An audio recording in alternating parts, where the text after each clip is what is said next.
The signature that would destroy everything. 3 seconds. That's all Adrian Vance had left before the pen hit paper and his empire collapsed into ash. The contract gleamed under fluorescent lights. Innocent, professional, deadly. His uncle smiled across the table, fingers drumming. Outside, Seattle drowned in rain. Inside, a crime boss who'd never feared anything felt ice crawl up his spine. Then the door burst open. A terrified woman with wild eyes and rain-soaked hair screamed one word that split his world in half. Stop. This is the story of the night a predator realized he'd been hunted all along. If you're watching from anywhere in the world, drop your city in the comments. I want to see how far this story travels. Hit that like button and let's dive in. The rain hit Seattle like punishment. Adrian Vance stood at the floor-to-ceiling windows of the Millbrook Tower, 43 stories above the city, watching water sheet down glass in rivers. Lightning cracked open the sky, brief and violent, turning the skyline into a skeleton of steel and light. He pressed his palm against the cold window, feeling nothing. The city looked small from up here, disposable. Everything was disposable when you had enough money. Behind him, the conference room hummed with the kind of silence that came before executions. 6 men sat around a table made of reclaimed mahogany, expensive, tasteful, the kind of thing that said we're legitimate even when everyone in the room knew better.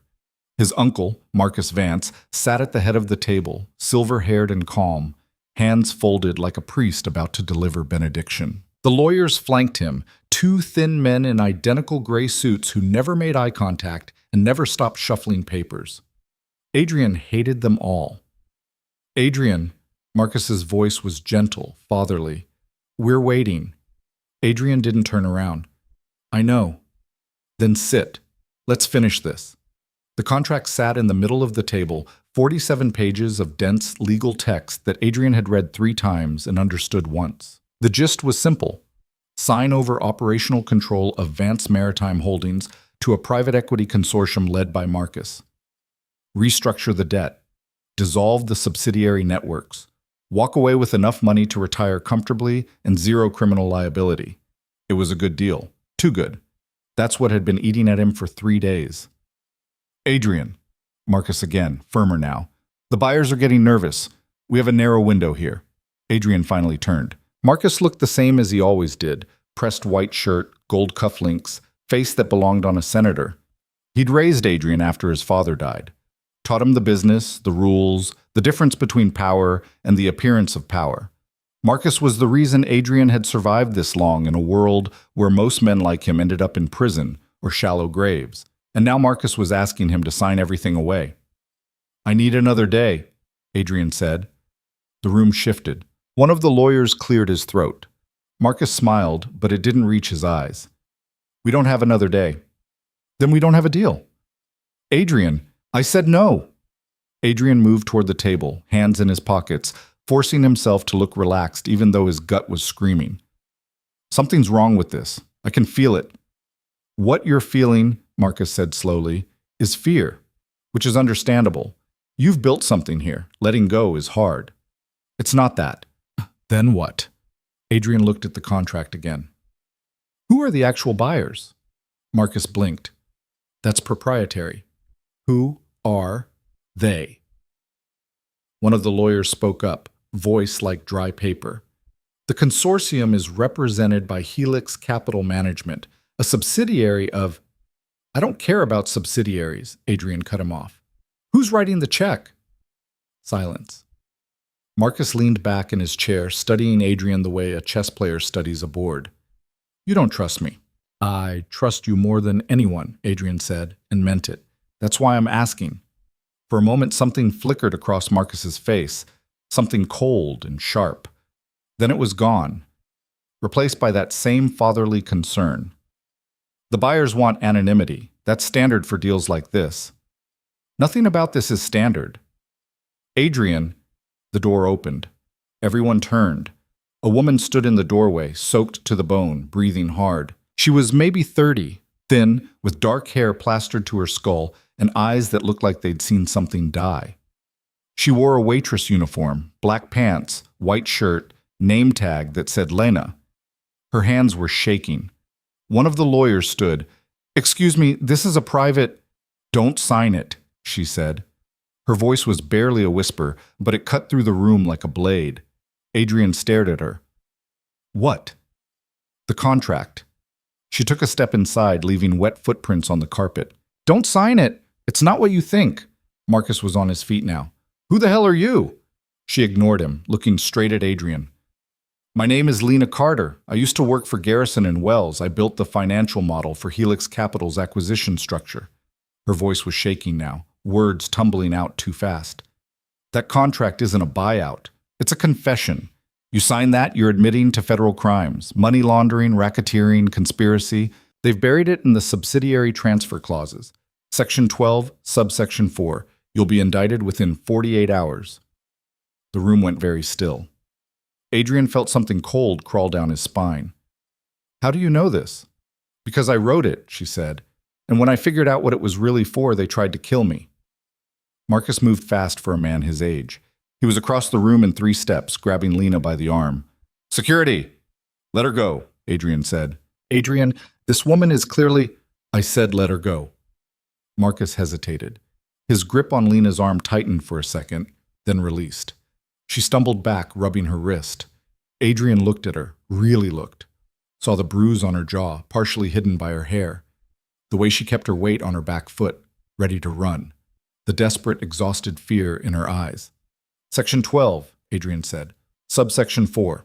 One of the lawyers reached for the contract. Marcus's hand slammed down on it first. Adrian, Marcus said carefully, don't do this. Do what? Listen to some hysterical woman who broke into a private meeting. I didn't break in, Lena said. I followed you here. I've been following you for 3 days, trying to find a way to warn you. You're insane, Marcus said. I'm trying to save his life. Adrian pulled out his phone. Someone get me a copy of Section 12. Adrian, Marcus's voice was harder now. You're making a mistake. Then show me I'm wrong. They stared at each other. Thunder rolled across the sky, rattling the windows. Finally, Marcus smiled. It was the saddest thing Adrian had ever seen. You always were too smart for your own good. And that's when Adrian knew. Everything Lena said was true. Boy, the next 60 seconds happened in slow motion. Marcus nodded at one of the lawyers. The man reached inside his jacket. Adrian saw the gun before it cleared the holster. Saw it and moved, muscle memory from a dozen ugly situations kicking in. He grabbed the table edge and flipped it. The contract, the pens, the glasses of water all went flying. The lawyer fired twice, bullets punching through mahogany and burying themselves in the wall. Lena screamed. Adrian grabbed her arm and pulled her toward the door. The second lawyer was already moving to block it. Adrian didn't slow down, just lowered his shoulder and hit the man like a linebacker. They went down together, crashing through the door and into the hallway beyond. Go! Adrian shoved Lena forward. Move! She ran. Adrian was right behind her, feet hammering carpet. Behind them, he heard Marcus shouting orders. More footsteps. The elevator was at the end of the hall, glowing numbers showing it was on the ground floor. They'd never make it in time. Stairs! Lena veered left, slamming through a door marked Exit. The stairwell was concrete and fluorescent lights, sounds echoing off bare walls. She took the steps 3 at a time, one hand on the railing. Adrian followed, legs burning. They made it down 5 floors before the door above them banged open. Keep going, Adrian gasped. 38th floor, 37th. Footsteps above them, getting closer. Adrian's chest was on fire. He hadn't run like this in years, had gotten soft, sitting in leather chairs and making phone calls instead of doing the ugly work himself. Lena was faster. She pulled ahead, hair streaming behind her, and Adrian had the absurd thought that she'd done this before. Run for her life. She was good at it. 29th floor, 28th. A door below them crashed open. 2 men in suits stepped into the stairwell, looking up.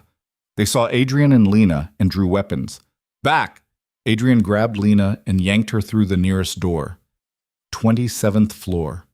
They stumbled into a hallway full of cubicles, emergency lights casting everything in red. Empty. It was past midnight. Everyone had gone home. There! Lena pointed at a service elevator at the far end of the hall. They ran for it. Adrian slammed the button. The doors opened immediately, thank God, and they fell inside. Lena hit the button for the parking garage. The doors started to close. One of the suited men appeared at the end of the hall. He raised his gun. Adrian saw the muzzle flash before he heard the shot. The bullet sparked off the elevator doors as they sealed shut. The elevator dropped. Adrian leaned against the wall, trying to breathe. His heart felt like it was trying to punch through his ribs. Lena was bent over, hands on her knees, gasping. "Who the hell are you?" Adrian managed. She looked up at him. "I told you. Lena Carter." "That's a name, not an answer." "I was an analyst at Garrison and Wells, financial modeling, risk assessment. I was good at it." She straightened up, wiping sweat from her face. 6 months ago, they brought me onto a project.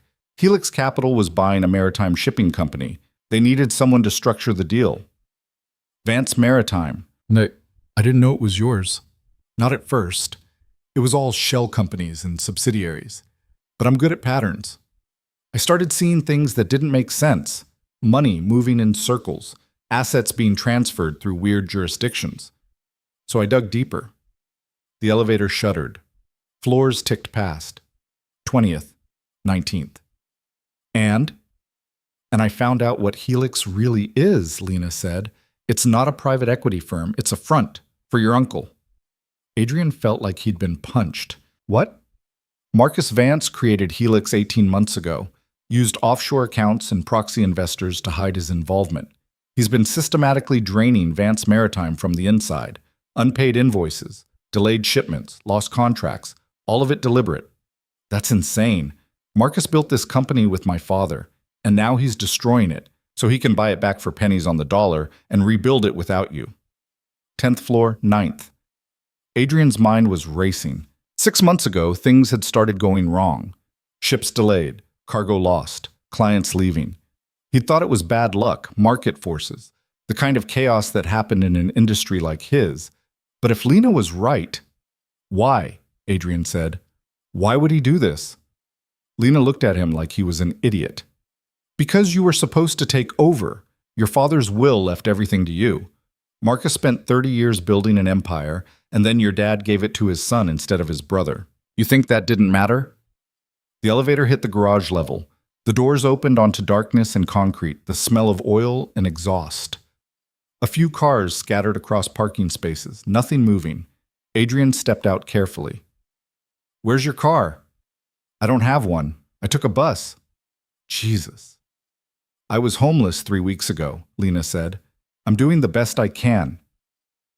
Adrian found his car, a black Mercedes, sleek and anonymous. He unlocked it and they climbed in. The leather seats were cold. He started the engine, hands shaking. Where are we going? Lena asked. Good question. His apartment was out. Marcus would send people there. His office, obviously compromised. He had safe houses, backup locations, places he kept for emergencies, but Marcus knew about all of them. Marcus had helped him set them up. I don't know, Adrian admitted. Lena leaned back in her seat, closing her eyes. Your uncle's going to kill us. Yeah. I'm sorry. Adrian pulled out of the parking space, heading for the exit ramp. For what? I was trying to save you. I think I just got you killed instead, Tom. They drove in silence. Rain hammered the windshield. Adrian took side streets, avoiding highways, keeping one eye on the rearview mirror. No one followed them, not yet. Marcus would regroup first, figure out what to do with this mess. But he'd come. Soon. Tell me the rest, Adrian said. All of it. Lena opened her eyes. When I figured out what Helix was, I went to my supervisor. Big mistake. Turns out he was part of it. They tried to make it look like an accident, pushed me down a subway platform in front of a train. How'd you survive? Some kid grabbed my jacket and pulled me back. 15-year-old with a skateboard. He probably saved my life. She touched her jaw, the bruise there. But I got the message. I disappeared. Emptied my bank account, ditched my phone, lived in shelters, spent 3 months trying to figure out what to do. Why not go to the police? And tell them what? That I have no proof? No evidence? Just a theory about a financial crime I can't document because I lost my job and my access? They'd laugh me out of the building. She looked at him. Besides, your uncle has connections. Police, judges, federal prosecutors. I'd be dead before I finished giving my statement. Adrian knew she was right. Marcus had spent decades building relationships, greasing palms, making sure he had friends in the right places. It was part of the business. So you've been following me, Adrian said, for 2 weeks, watching your building, your office, waiting for a chance to talk to you alone. But you're never alone, always surrounded by security, assistants, people. Tonight was the first time I saw an opening. You could have been killed. I was going to be killed anyway. Lena's voice was flat. At least this way I tried to do something. They passed a convenience store, fluorescent lights harsh against the darkness. A homeless man stood under the awning, smoking a cigarette. Adrian thought about Lena sleeping in shelters, running from shadows. She'd lost everything trying to do the right thing. Where have you been staying? Adrian asked. Wherever. I move around. You have money? $40. Adrian pulled into a parking lot, killed the engine. They were in a neighborhood he didn't recognize, industrial buildings and chain-link fences. No cameras. No witnesses. He turned to face her. I need you to tell me everything you know. Every detail, every transaction, every shell company, every piece of this conspiracy. Can you do that? Lena met his eyes. Yes. And you're sure about Section 12? The confession buried in the contract. I wrote the language myself. I know exactly what it says. Adrian nodded slowly. His uncle had tried to trick him into signing his own arrest warrant. Would have worked too if Lena hadn't shown up. Marcus would have walked away clean, taken over the company, and Adrian would have spent the rest of his life in a federal prison. Smart, brutal, exactly the kind of thing Marcus would do. Okay, Adrian said. Here's what's going to happen. We're going to disappear. I know a place outside the city, off the grid. We go there, we figure out what we're dealing with, and then we decide what to do next. We? Lena looked surprised. You saved my life. I don't forget things like that. I also destroyed yours. Your uncle's going to come after you now. You can't go back. No, Adrian agreed. I can't. He started the engine again, pulled back onto the road. They drove north out of Seattle into the mountains. The safe house was 2 hours away, deep in the Cascade foothills. Adrian had bought the property 5 years ago under a shell company Marcus didn't know about. Just land and a cabin, isolated and defensible. He'd always thought of it as insurance, a place to disappear if things went bad. Things had gone bad. They arrived just before dawn. The rain had stopped, leaving everything slick and silver. Adrian parked behind the cabin, out of sight from the road. The place looked the same as always, small, weathered, surrounded by Douglas firs. Wait here, Adrian said. He got out, circling the cabin with his phone's flashlight. Checked the doors, the windows. Everything was locked, undisturbed. Good. He unlocked the front door and went inside, turning on lights. The cabin was basic. One main room with a kitchenette, a bedroom, a bathroom. Dusty, but functional. He went back outside.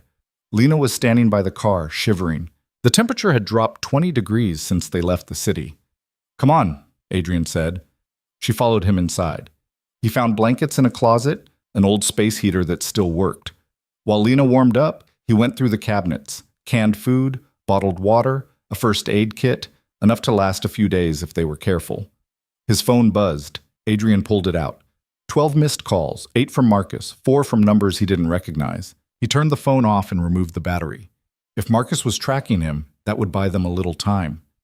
Lena sat on the couch, wrapped in a blanket, looking around. You own this place? Technically, a company I own owns it. Does your uncle know about the company? No. She relaxed slightly. Good. Adrian sat across from her. Now that the adrenaline was fading, exhaustion was crashing in. His body hurt. His head hurt. Everything hurt. I need sleep, he said. A few hours. Then we'll talk. Lena nodded. Okay. You take the bedroom. I'll stay out here. I'm fine on the couch. Take the bedroom, Adrian said. It wasn't a suggestion. She studied him for a moment, then stood. Thank you. Don't thank me yet. She disappeared into the bedroom and closed the door. Adrian sat alone in the main room, listening to the house settle. Outside, the forest was waking up. Birds calling, wind moving through trees. Peaceful. Normal.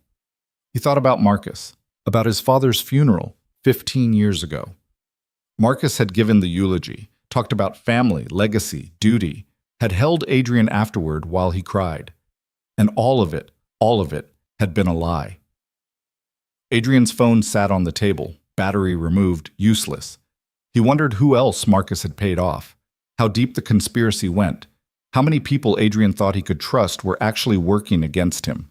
The exhaustion pulled him under. He lay down on the couch, still wearing his suit, and closed his eyes. His last thought before sleep took him.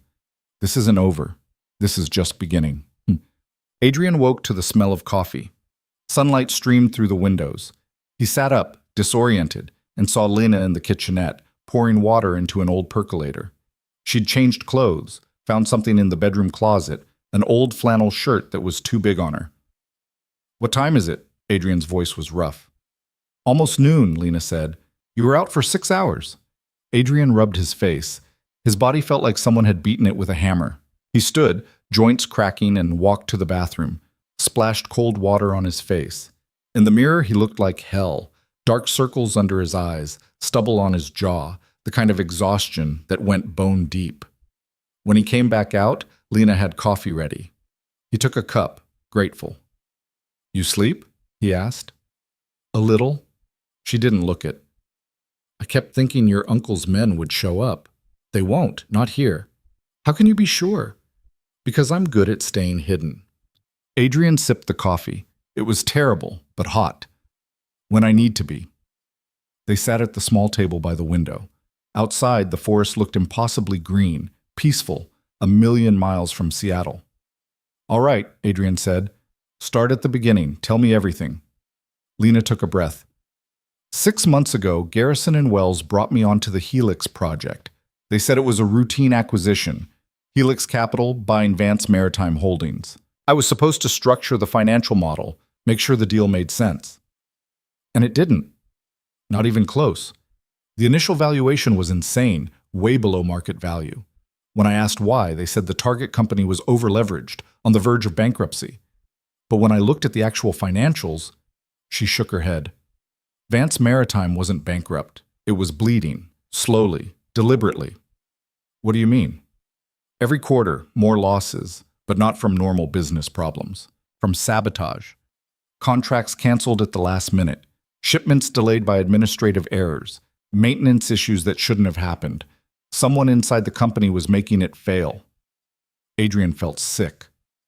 "Marcus, I didn't know that yet. But I knew something was wrong, so I started digging. Traced the money. Found offshore accounts in the Caymans, Cyprus, Singapore. Money flowing out of Vance Maritime and into a web of shell companies. And all of them connected back to Helix, which Marcus owned. Which Marcus created 18 months ago, right after..." Lena hesitated. "After what?" "After your father's will was executed. After you took over the company." Adrian set down his coffee cup. His hands were shaking. "He's been planning this since my father died." "Yes." "For a year and a half. Systematically destroying the company so he could buy it back cheap and cut me out. And frame you for federal crimes in the process," Lena added. "That contract you almost signed? It wasn't just a buyout, it was a legal trap. The way the subsidiary transfers were structured, you'd be taking personal liability for a dozen shell companies that have been laundering money for years. Money you never touched, but your signature would make it look like you did. So Marcus gets the company. I go to prison, clean sweep." "Exactly." Adrian stood, pacing. The cabin suddenly felt too small. "When did you figure this out?" 3 months ago. I brought it to my supervisor, like I said. He told me to drop it. Said I was seeing patterns that weren't there. But I knew I was right, so I kept digging. That's when things got dangerous. "The subway platform," Lena nodded. "After that, I ran. Spent 3 months moving around, trying to stay alive. I wanted to go to the police, but I had no proof. They'd wiped my access to Garrison and Wells's systems. I couldn't prove anything. So you decided to warn me directly." "It was my only option. I couldn't let you sign that contract, even if it got me killed." Adrian stopped pacing, looked at her. "Why?"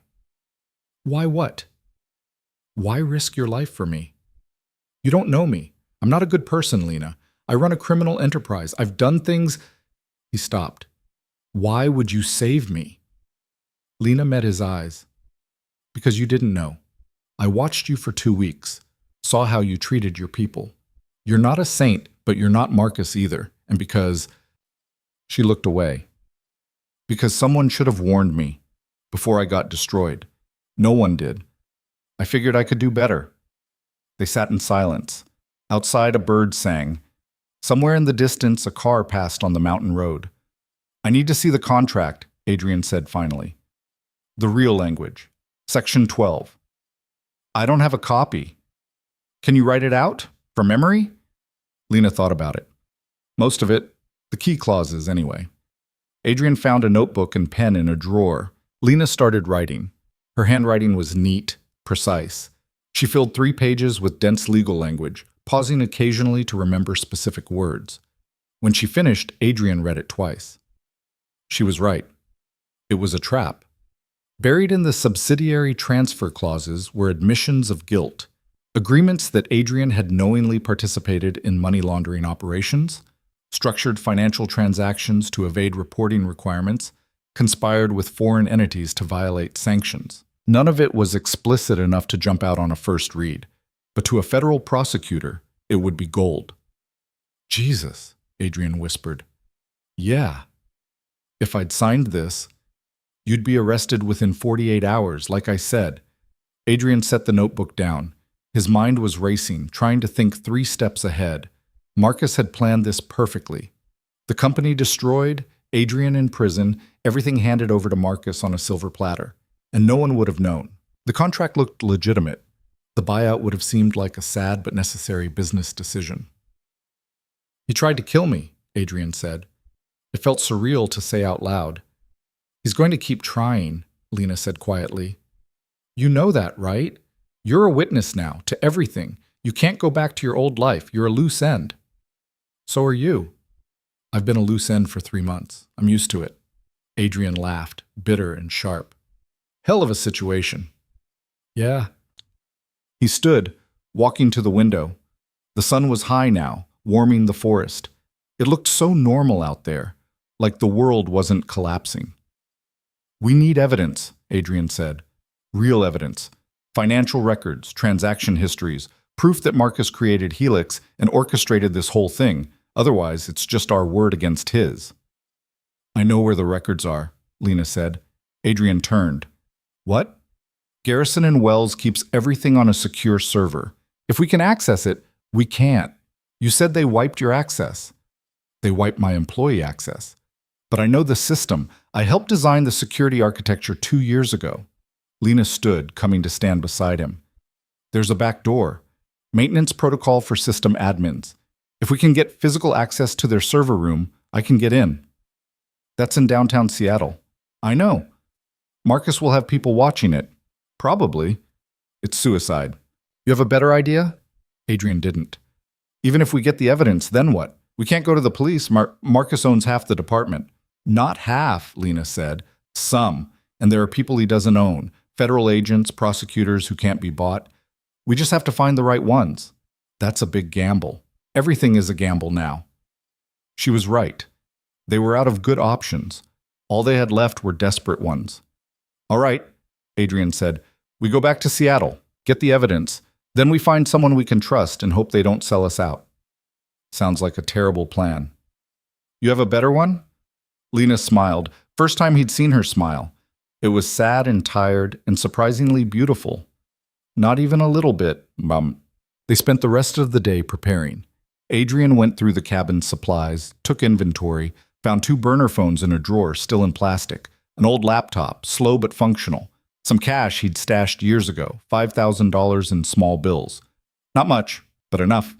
Lena used the laptop to sketch out a floor plan of Garrison and Wells's office building, marking entrances, security cameras, the location of the server room. She worked from memory, frowning in concentration, occasionally stopping to add details. This is the best way in, she said, pointing to a service entrance on the 3rd floor. Maintenance staff use it. Minimal cameras, no guards. How do we get access? I still have my old employee badge.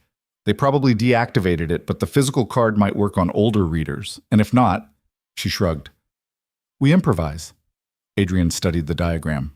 How long do you need in the server room? 15 minutes, maybe 20 if the files are buried deep. That's a long time to stay invisible. I know. They worked until dark, going over the plan, finding holes, fixing them. It wasn't perfect, but it was something. As night fell, Adrian made dinner, canned soup, crackers, more terrible coffee. They ate in silence, both lost in thought. Can I ask you something? Lena said finally. Yeah. What did you think you were? Before tonight? Adrian frowned. What do you mean? You run a criminal organization. You've known that. What did you tell yourself to justify it? It was a fair question, one Adrian had spent years avoiding. My father started the company, Adrian said slowly. Legitimate shipping back in the beginning, but to compete, to survive, he had to make deals with people who weren't legitimate. Smugglers, traffickers, people who needed things moved quietly. It was supposed to be temporary, just until we got established. But it never stopped. No, it got easier, more profitable. And my father justified it by saying we weren't the ones doing the bad things. We were just moving cargo. What people did with it wasn't our problem. You believe that? Adrian looked at his soup. I used to. Now, I don't know what I believe. Lena nodded, didn't push. Outside, an owl called, lonely and distant. I'm sorry, Adrian said, about your life. What happened to you? Not your fault. Isn't it? This is my family's company, my uncle's conspiracy. You got caught in the middle because of us. I got caught in the middle because I asked questions, Lena said. That's on me. Still. They finished eating, cleaned up. Adrian found more blankets, tried to make the cabin warmer. The temperature was dropping again, fall in the mountains, cold creeping in at night. We should sleep, Adrian said. Tomorrow's going to be bad. Lena stood, wrapping a blanket around her shoulders. Adrian? Yeah? Thank you for believing me, for not throwing me out. You saved my life. Still, you didn't have to trust me. Adrian thought about that. I don't trust many people, but I trust you. Why? Because you had nothing to gain and everything to lose. That's the only kind of person worth trusting. Lena smiled again, that same sad, tired smile. Then she went to the bedroom and closed the door. Adrian lay down on his couch, staring at the ceiling. Tomorrow, they'd go back to Seattle, break into Garrison and Wells, steal the evidence that could destroy Marcus, and probably get killed in the process. He thought about his father, wondered what the old man would say if he could see Adrian now, hiding in a cabin, allied with a homeless analyst, everything falling apart. Probably something about consequences, about choices, about how you can't outrun your past forever. Adrian closed his eyes. Sleep didn't come easy, but eventually it came. They left before dawn, driving back toward Seattle in the dark. The road was empty. Adrian kept the speed careful, not too fast, not too slow. Lena sat in the passenger seat, staring out the window, nervous energy radiating off her. You okay? Adrian asked. No, you? Not even a little. They drove through mountains, through forests, past small towns that looked like something from a postcard. The world felt surreal, too normal, too peaceful, like they were driving toward a cliff and no one else could see it. As they got closer to Seattle, Adrian's phone buzzed. He'd put the battery back in, turned it on for 5 minutes to check messages. More calls from Marcus, voicemails. He didn't listen to them, but there was also a text from a number he recognized. One of his people, a lieutenant named Ray who ran security. Boss, where are you? M says you're missing. People are looking. Be careful. Adrian showed Lena. Marcus is mobilizing. He'll have people everywhere. Then we need to move fast.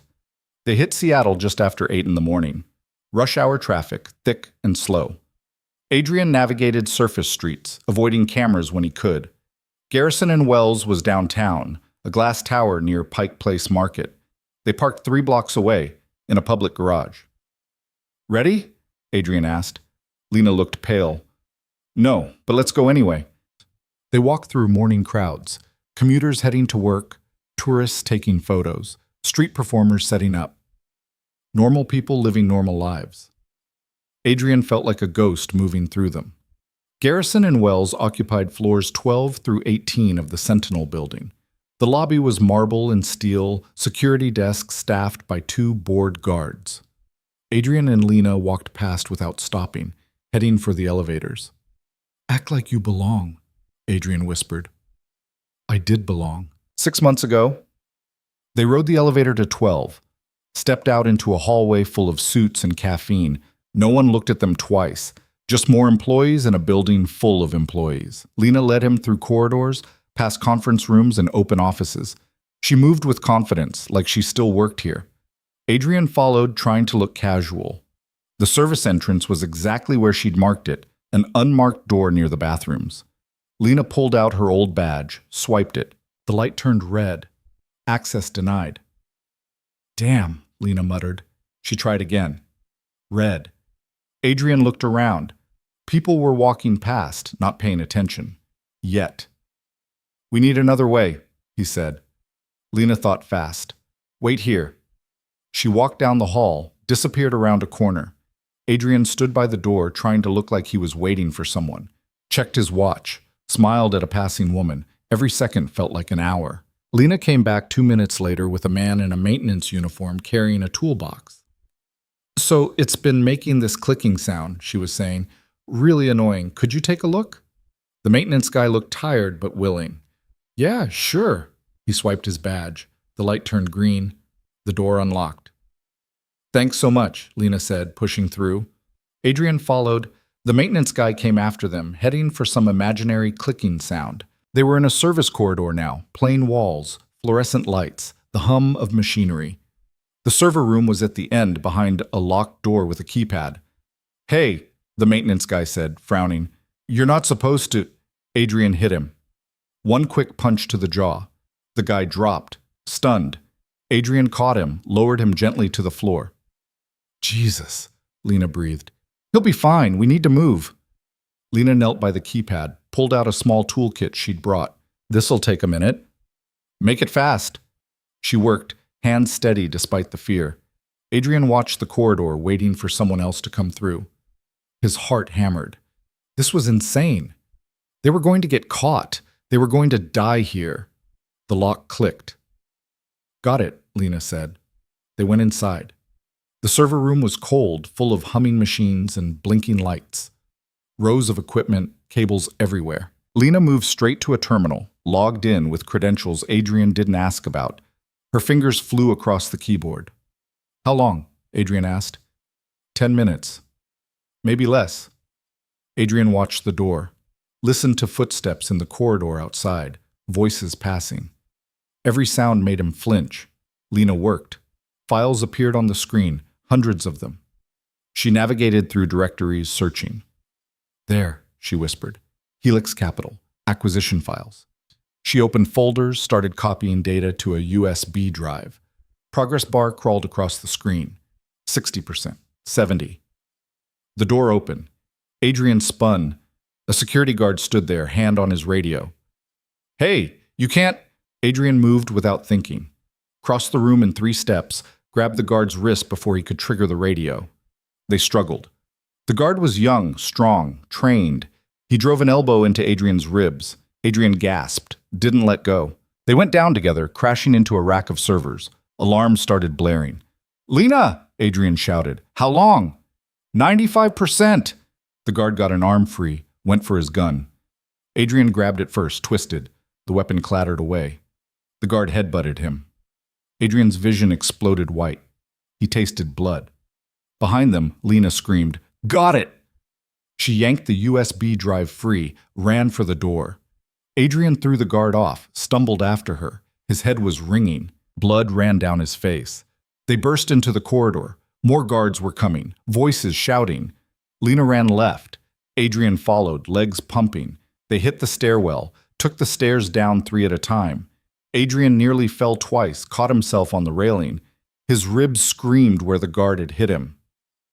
8th floor, 7th. Below them, doors banged open. More security cutting off their escape. "Up!" Adrian gasped. They reversed, climbing instead of descending. Adrian's lungs burned. Lena was ahead of him, faster, pulling away. 15th floor. 16th. They burst onto the roof. Cold air hit them, wind and sky. The city spread out below, impossibly far away. Now what? Lena panted. Good question. The roof was flat, covered in gravel and ventilation equipment. No exit except back the way they'd come. They were trapped. The door behind them crashed open. Guards poured out, weapons drawn. Don't move! Adrian and Lena froze. The guards spread out, surrounding them.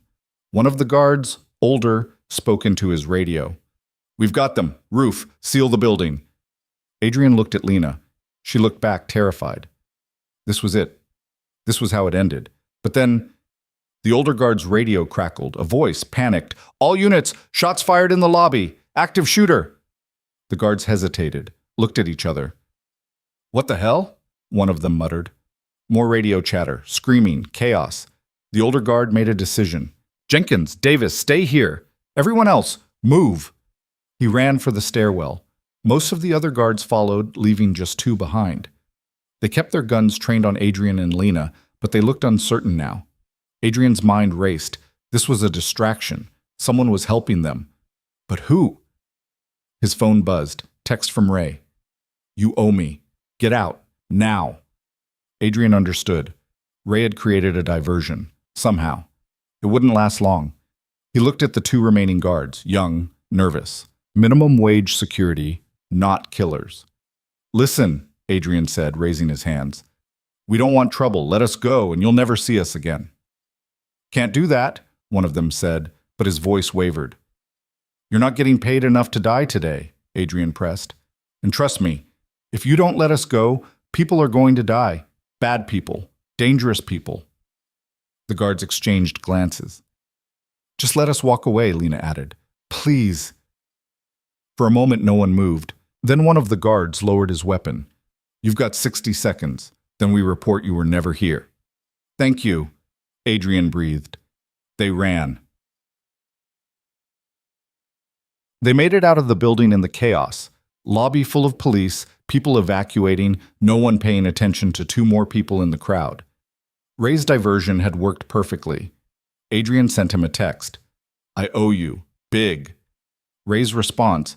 Stay alive. That's payment enough. They got back to the car, pulled out of the garage. Adrian drove carefully, blending into traffic. His hands were shaking. His ribs hurt. Blood had dried on his face. But they had the evidence. The USB drive sat in Lena's pocket, full of files that could destroy Marcus. We did it, Lena whispered. She sounded shocked. Yeah, we actually did it. Adrian laughed, bitter and relieved. Now the hard part. What's that? Staying alive long enough to use it.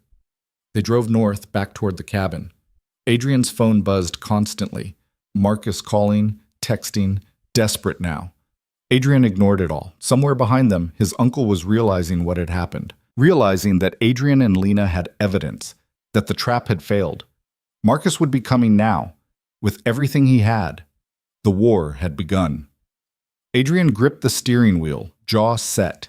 He'd spent his life running a criminal empire, making dirty deals, hurting people. But now, for the first time, he was fighting for something that mattered. For the truth, for justice. For a future that wasn't built on lies. The road stretched ahead, leading into mountains and uncertainty. Adrian drove faster. Behind them, Seattle disappeared into the rearview mirror, and the real battle began. The cabin felt different when they got back. Smaller, more exposed. Adrian locked the door behind them and immediately went to the windows, checking sightlines, looking for any sign they'd been followed. Nothing moved in the forest except wind through trees. Lena collapsed onto the couch, still clutching the USB drive like it might vanish. Her hands trembled. The adrenaline was wearing off now, leaving her hollow and shaky. We should look at it, she said. See what we actually got. Adrian grabbed the laptop, plugged in the drive. Files populated the screen, hundreds of them. Spreadsheets, contracts, emails. 18 months of evidence, all neatly organized. They spent the next 3 hours going through it. Lena navigated the files with practiced efficiency, pulling up the most damaging documents. Bank transfers showing Marcus funneling money out of Vance Maritime into offshore accounts. Emails between Marcus and executives at Garrison and Wells. discussing how to structure the deal to implicate Adrian. Communications with lawyers about the contract language, specifically the confession buried in Section 12. It was all there, everything they needed. "This is enough," Adrian said quietly. "This could destroy him." "Not could, will." Lena pulled up another file. "Look at this." It was a memo from Marcus to someone named Viktor Sokolov. The language was careful, coded, but the meaning was clear. They were discussing cargo, human cargo. Routes through Eastern Europe and Southeast Asia, prices per unit. Adrian felt sick. Organ trafficking. Not just organs, people. He's been using Vance Maritime's shipping network to move trafficking victims. Lena's voice was flat, drained of emotion. That's what this was really about. Not just taking over the company, expanding into a new market. Adrian stood, walked away from the laptop. His hands were shaking. He'd known the business was dirty. Had made peace with that years ago. Smuggling, money laundering, tax evasion, those were crimes of greed. Understandable, if not forgivable. But this was something else. "How long has this been going on?" Adrian asked. "According to these files, 6 months. He started small test runs. But he's been scaling up. The emails talk about expanding operations by spring. That's now." "How many people?" Lena was quiet for a moment, reading. "Dozens so far, potentially hundreds if he proceeds with the expansion plans." Adrian thought about his uncle, the man who'd raised him, taught him chess, helped him with homework, told him stories about his father. That same man was selling human beings. "We have to stop him," Adrian said. "I know." "Not just expose him, stop him, now, before anyone else gets hurt." Lena looked up from the laptop. "How?" "Good question. They couldn't go to the police. Not yet. Marcus had connections there. Any report would get back to him before it went anywhere useful. They needed someone outside the system, someone Marcus couldn't reach." "Federal agents," Adrian said. "Someone working human trafficking cases. Someone who'd jump at this." "You know anyone like that?" "No, but I know how to find them." Adrian pulled out one of the burner phones, turned it on, started searching. The FBI had a field office in Seattle. He found the public tip line, looked for names of agents working trafficking cases. "Here," he said, showing Lena. "Special Agent Sarah Chen. She's been working international trafficking for 5 years. Multiple successful prosecutions, awards, press coverage. She's legitimate." "You sure?" "No, but we're out of sure things." Adrian composed a message, kept it simple. Said he had evidence of a large-scale trafficking operation operating out of Seattle. Said lives were at risk. Said he'd meet her tomorrow, public location, neutral ground. He sent it from the burner phone, then destroyed the SIM card. "Now what?" Lena asked. "Now we wait, and hope she responds before Marcus finds us." They ate dinner in silence. More canned soup, more terrible coffee. Outside, the sun was setting, painting the forest gold and red. Beautiful, peaceful. Wrong. Adrian's mind kept circling back to the files. To Marcus, to how completely he'd been fooled. "I should have seen it," he said. "Should have known something was wrong." Lena looked at him. "How?" "He was family. You trusted him." "That's not an excuse." "It's not an excuse. It's a reason." She set down her cup. "People we trust can hurt us worse than anyone. That's why betrayal cuts so deep." "You sound like you're speaking from experience." "My father left when I was 12. Didn't say goodbye, didn't leave a note, just gone. My mom told me he loved me, that he'd come back. He never did." Lena's voice was steady, matter of fact. "I spent years thinking I'd done something wrong. That if I'd been better, smarter, less difficult, maybe he would have stayed. That's not true. I know that now. But 12-year-old me didn't. 12-year-old me thought love was conditional. That you had to earn it, keep earning it, every day, or it would vanish." Adrian understood. "Your supervisor at Garrison and Wells, when you went to him with what you'd found, you thought he'd help you." "I thought I'd earned that. Worked there 4 years, never caused problems, always delivered. I thought that meant something." She laughed, bitter. "Turns out loyalty is just another word for useful." They sat in the growing darkness. Adrian wanted to say something comforting, but the words felt hollow. What comfort was there? They'd both been betrayed by people they trusted. The damage was done.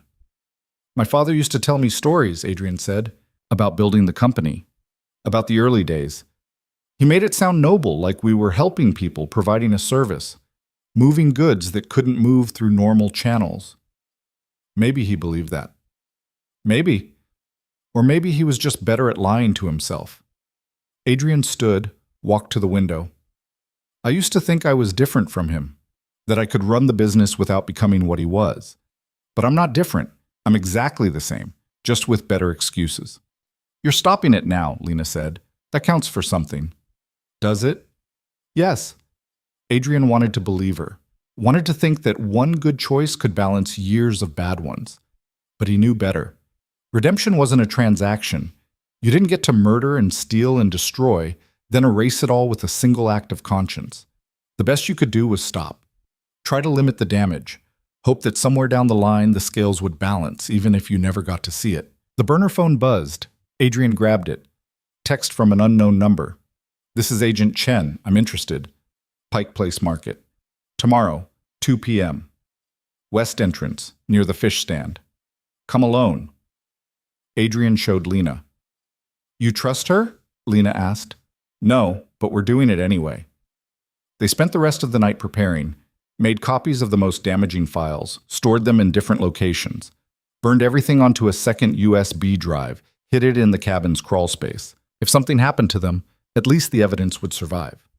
Adrian found an old handgun in a lockbox under the bed.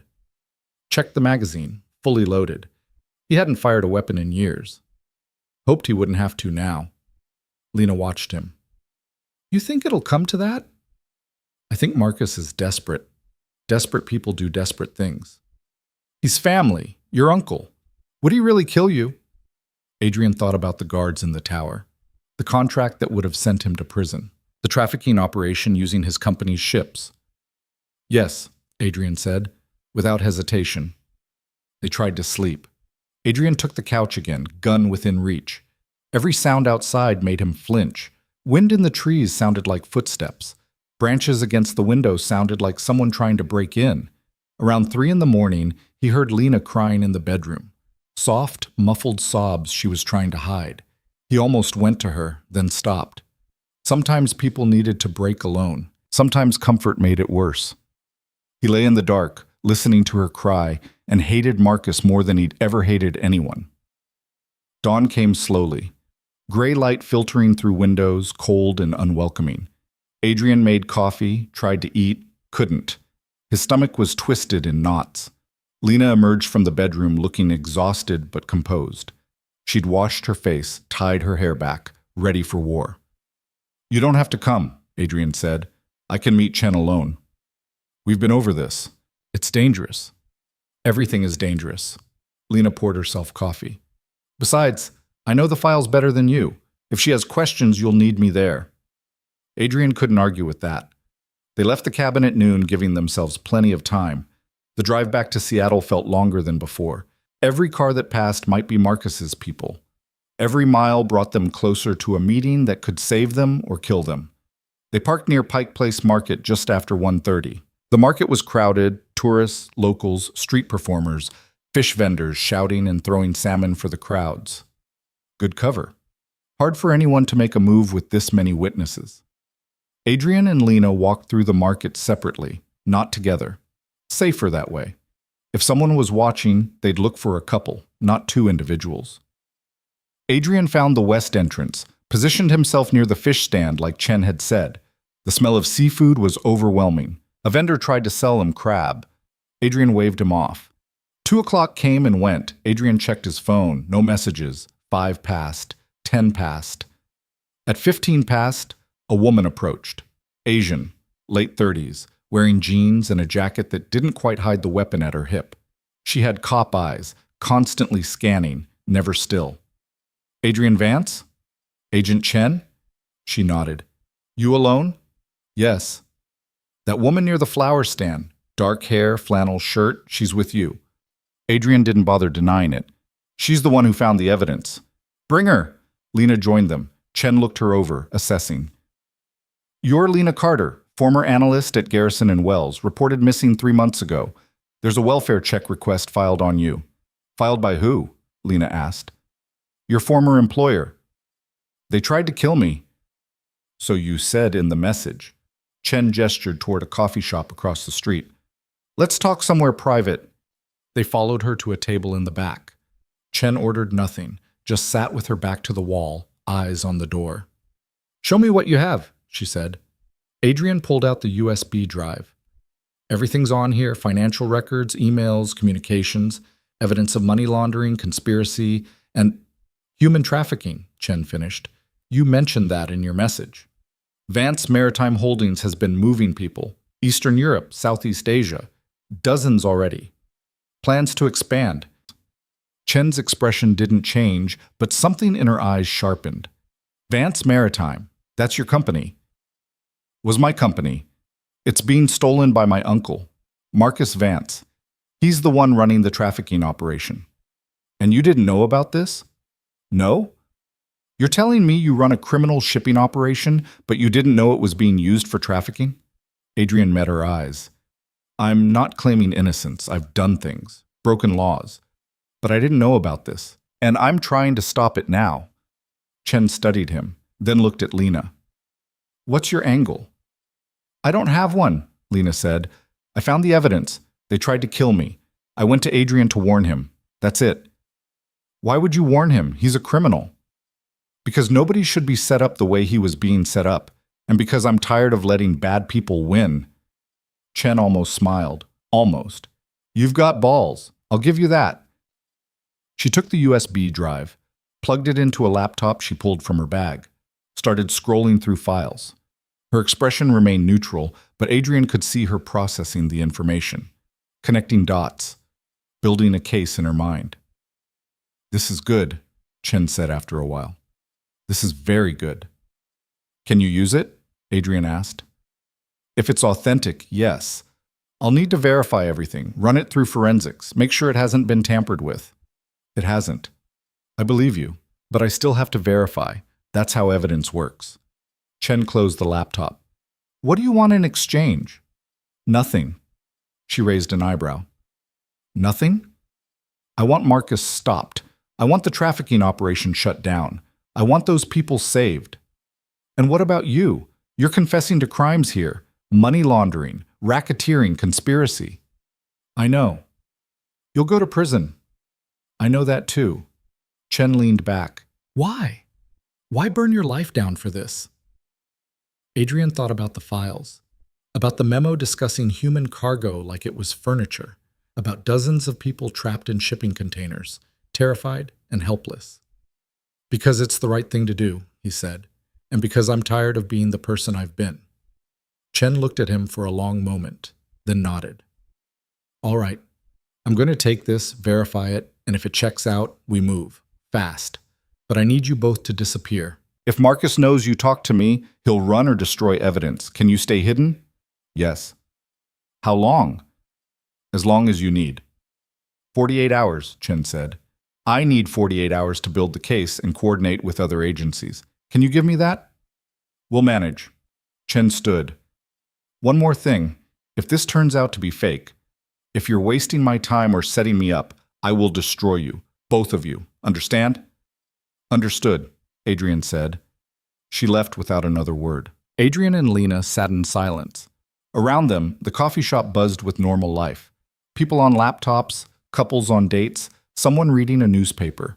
None of them knew that 3 tables away, a woman had just handed over evidence that would demolish an empire. That went well, Lena said. Too well. You don't trust her? I don't trust anyone anymore. Adrian stood. Come on, we need to move. They left the market, walking separate routes back to the car. Adrian kept checking behind them, looking for tails. Saw nothing. But that didn't mean they weren't there.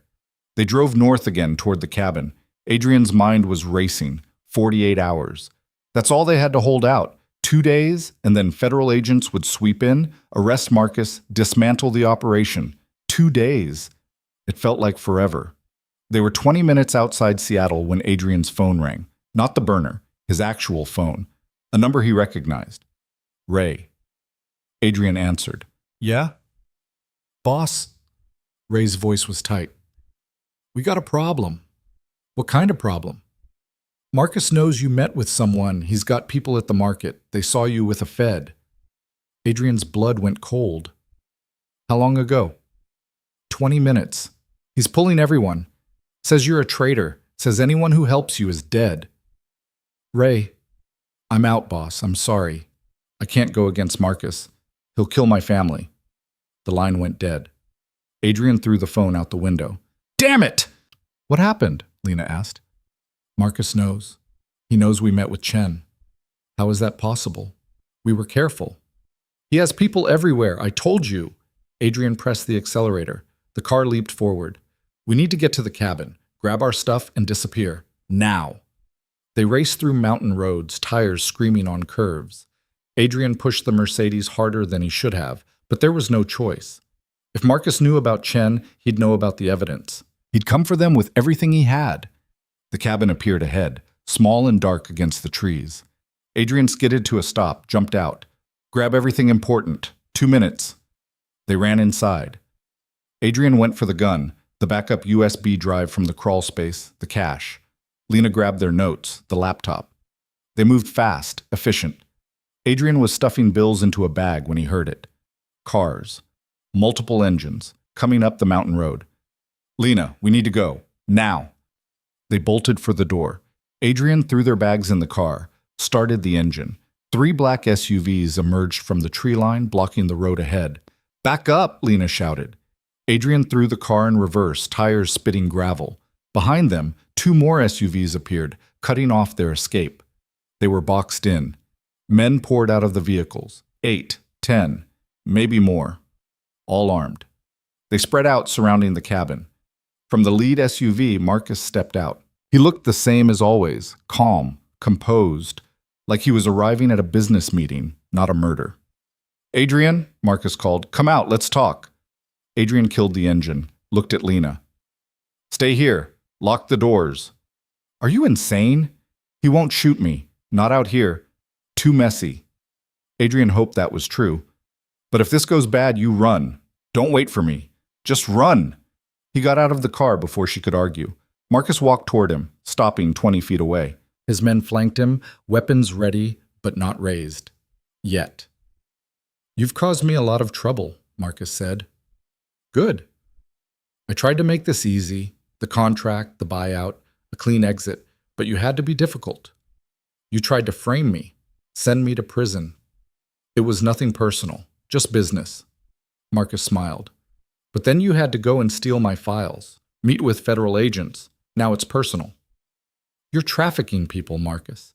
Human beings. Did you really think I'd let that happen? I thought you'd understand. We've always moved cargo. What difference does it make if the cargo is people? Adrian stared at him. You're serious. Of course I'm serious.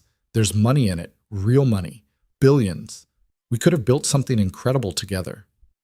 I was going to bring you in after the contract, after the transition, show you what I'd built, give you a piece. Marcus shook his head, disappointed. But you chose her, some homeless analyst over your own family. You're not family. Family doesn't do this. Family is who survives. Marcus's voice hardened. And you're not going to survive. Give me the evidence, all of it, every copy, and maybe I'll make this quick. Adrian laughed. You think I'm that stupid? I meet Chen 2 hours ago. You show up now. You already know I gave her everything. Marcus's jaw tightened. Then you've killed yourself. Maybe, but I'm taking you with me. For a moment, they just looked at each other. Uncle and nephew, family. Adrian thought about Sunday dinners, birthday parties, chess games in the study. All of it a lie. All of it poisoned from the start. I loved you, Adrian said quietly. After my father died. You were all I had. I know. Did you ever care? Or was it always about the company? Marcus considered the question. I cared, in my way. But caring doesn't pay bills. Caring doesn't build empires. Then we have nothing else to say. Adrian turned to walk back to the car. I'm not letting you leave, Marcus said. Adrian stopped. You're going to kill me? If I have to. In front of all these witnesses? Your own men? They're loyal to me, not you. Are they loyal enough to commit murder, to go down with you when the feds come? Some of the men shifted uncomfortably. Marcus noticed. You hear that? Adrian raised his voice, addressing the men. Federal agents have everything. Bank records, emails, shipping manifests. They know about the trafficking. In 48 hours, everyone involved is going to prison. Is that what you want? To spend the rest of your lives in a cage? Shut up, Marcus said. He's lying to you. Same way he lied to me. Promising you money, power, safety. But it's all poison. Everything he touches turns to poison. One of the men lowered his weapon, then another. Marcus's face twisted. I said, shut up! He drew a gun from his jacket, aimed it at Adrian. Everything slowed down. Adrian saw the weapon, saw Marcus's finger tighten on the trigger, saw his uncle's face, not calm now, but desperate and furious. The face of a man who'd lost control. The gunshot was impossibly loud, but it wasn't Marcus who fired. It was Lena. She'd left the car, had come up behind Marcus's men with a weapon Adrian didn't know she had. She shot Marcus in the shoulder. He spun, gun flying from his hand. Chaos erupted. Men shouted, reaching for weapons. Lena fired twice more, warning shots over their heads. Don't! Adrian ran, grabbed Marcus's fallen gun, pointed it at the men. Nobody move! For a moment, everything hung in balance. Then sirens cut through the air. Red and blue lights flickered through the trees. Police, lots of them. The men froze, looked at each other. Then one by one, they dropped their weapons and raised their hands. Marcus was on the ground, clutching his shoulder, blood seeping between his fingers. He looked up at Adrian with pure hatred. You called them, Marcus hissed. No, Adrian said. She did. Agent Chen emerged from one of the police vehicles, followed by a dozen federal agents in tactical gear. She walked straight to Marcus, pulled out handcuffs. Marcus Vance, you're under arrest for human trafficking, conspiracy, money laundering, and attempted murder. She recited his rights while securing the cuffs. You have the right to remain silent. Adrian lowered the gun. His hands were shaking. Everything was shaking. Lena appeared beside him. You okay? You shot my uncle. I shot your uncle who was about to shoot you. She looked at the weapon in her hand, surprised by her own actions. I didn't think. I just moved. Where did you get a gun? The cabin. I grabbed it when we were packing, thought it might be useful. She set it down carefully. Was I wrong? Adrian pulled her into a hug, fierce and sudden. You saved my life. Again. Yeah, well, seems to be my thing. Chen approached them. Interesting backup plan you didn't mention. We didn't have time, Adrian said. How did you get here so fast? I had you followed from the market, saw Marcus's people tracking you, figured something like this would happen. Chen gestured at the scene. Marcus being loaded into an ambulance, his men being processed by agents, evidence bags everywhere. This is good for us. Attempted murder in front of witnesses. It'll make the trafficking charges stick even harder. What happens now? Lena asked. Now you both give statements. Everything you know, everything you've seen, then... Chen looked at Adrian. Then you face the consequences, like you said you would. I know, but for what it's worth, Chen almost smiled. I'll make sure the DA knows you cooperated, that you turned yourself in, that you stopped something terrible. It won't erase what you've done, but it'll count for something. Adrian nodded. It wasn't forgiveness, wasn't redemption, but it was something. A start. He looked at Marcus being driven away, then at the cabin that would never be safe again, then at Lena standing beside him, brave and fierce and utterly exhausted. They'd survived. Against all odds, they'd survived. But the real war was just beginning, the war to dismantle an empire, to save lives, to face the truth about what he'd been and what he'd done. Adrian Vance had spent years running a criminal organization, making dirty money, telling himself it didn't matter. Now, finally, he was going to make it matter, even if it destroyed him in the process. The FBI field office in Seattle smelled like burned coffee and recycled air. Adrian had been sitting in an interrogation room for 6 hours, going over every detail of his life for the third time. The walls were gray. The table was gray. Even the water they'd given him tasted gray. Agent Chen sat across from him, flanked by two other agents whose names Adrian had already forgotten. Behind them, a camera blinked red, recording everything. "Let's go back to 2019, Chen said, tapping her pen against a file folder thick enough to stop a bullet. "You signed off on a shipment to Rotterdam. Manifest said industrial equipment. What was actually in those containers?" Adrian rubbed his eyes. "I don't remember every shipment from 6 years ago." "Try?" He did try. Pulled up the memory, standing in his office, Ray bringing him papers to sign, the manifest listing generators and turbines. "Industrial equipment, that's what I was told." "Were you told, or did you know?" "What's the difference?"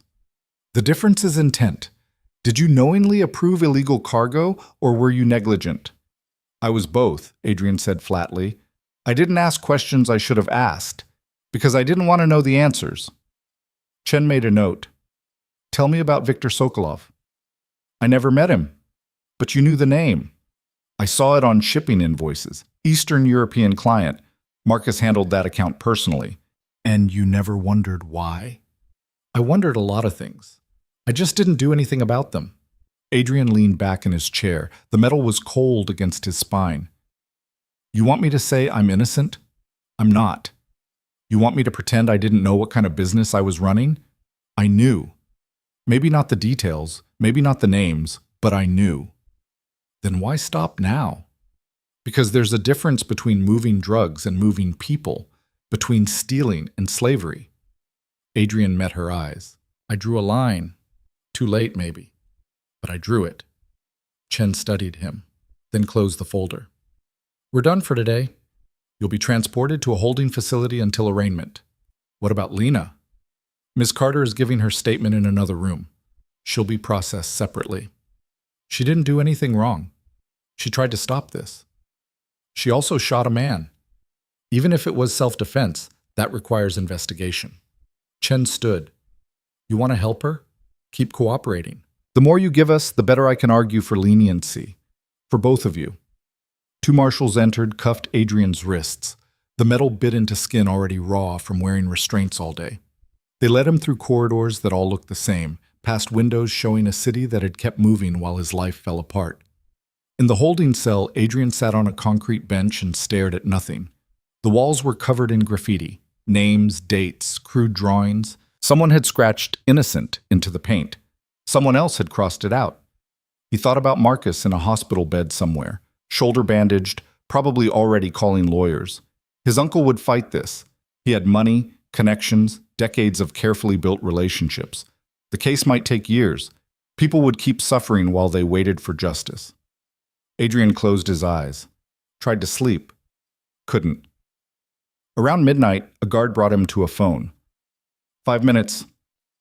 Adrian didn't know who to call. He had no family left except Marcus. No friends, only employees.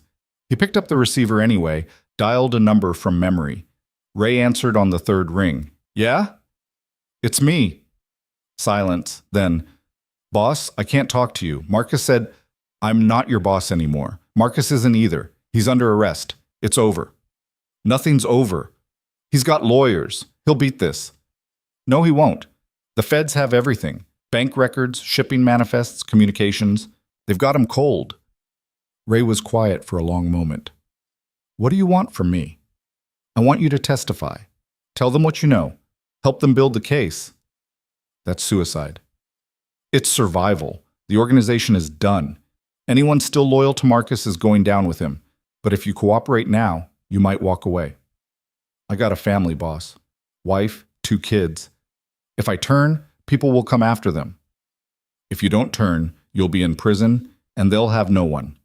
Adrian's voice was hard. "I'm not asking. I'm telling you what's coming. Save yourself while you still can." He hung up before Ray could respond. The next 3 days blurred together. More interrogations, more statements, more questions Adrian answered until his voice went hoarse.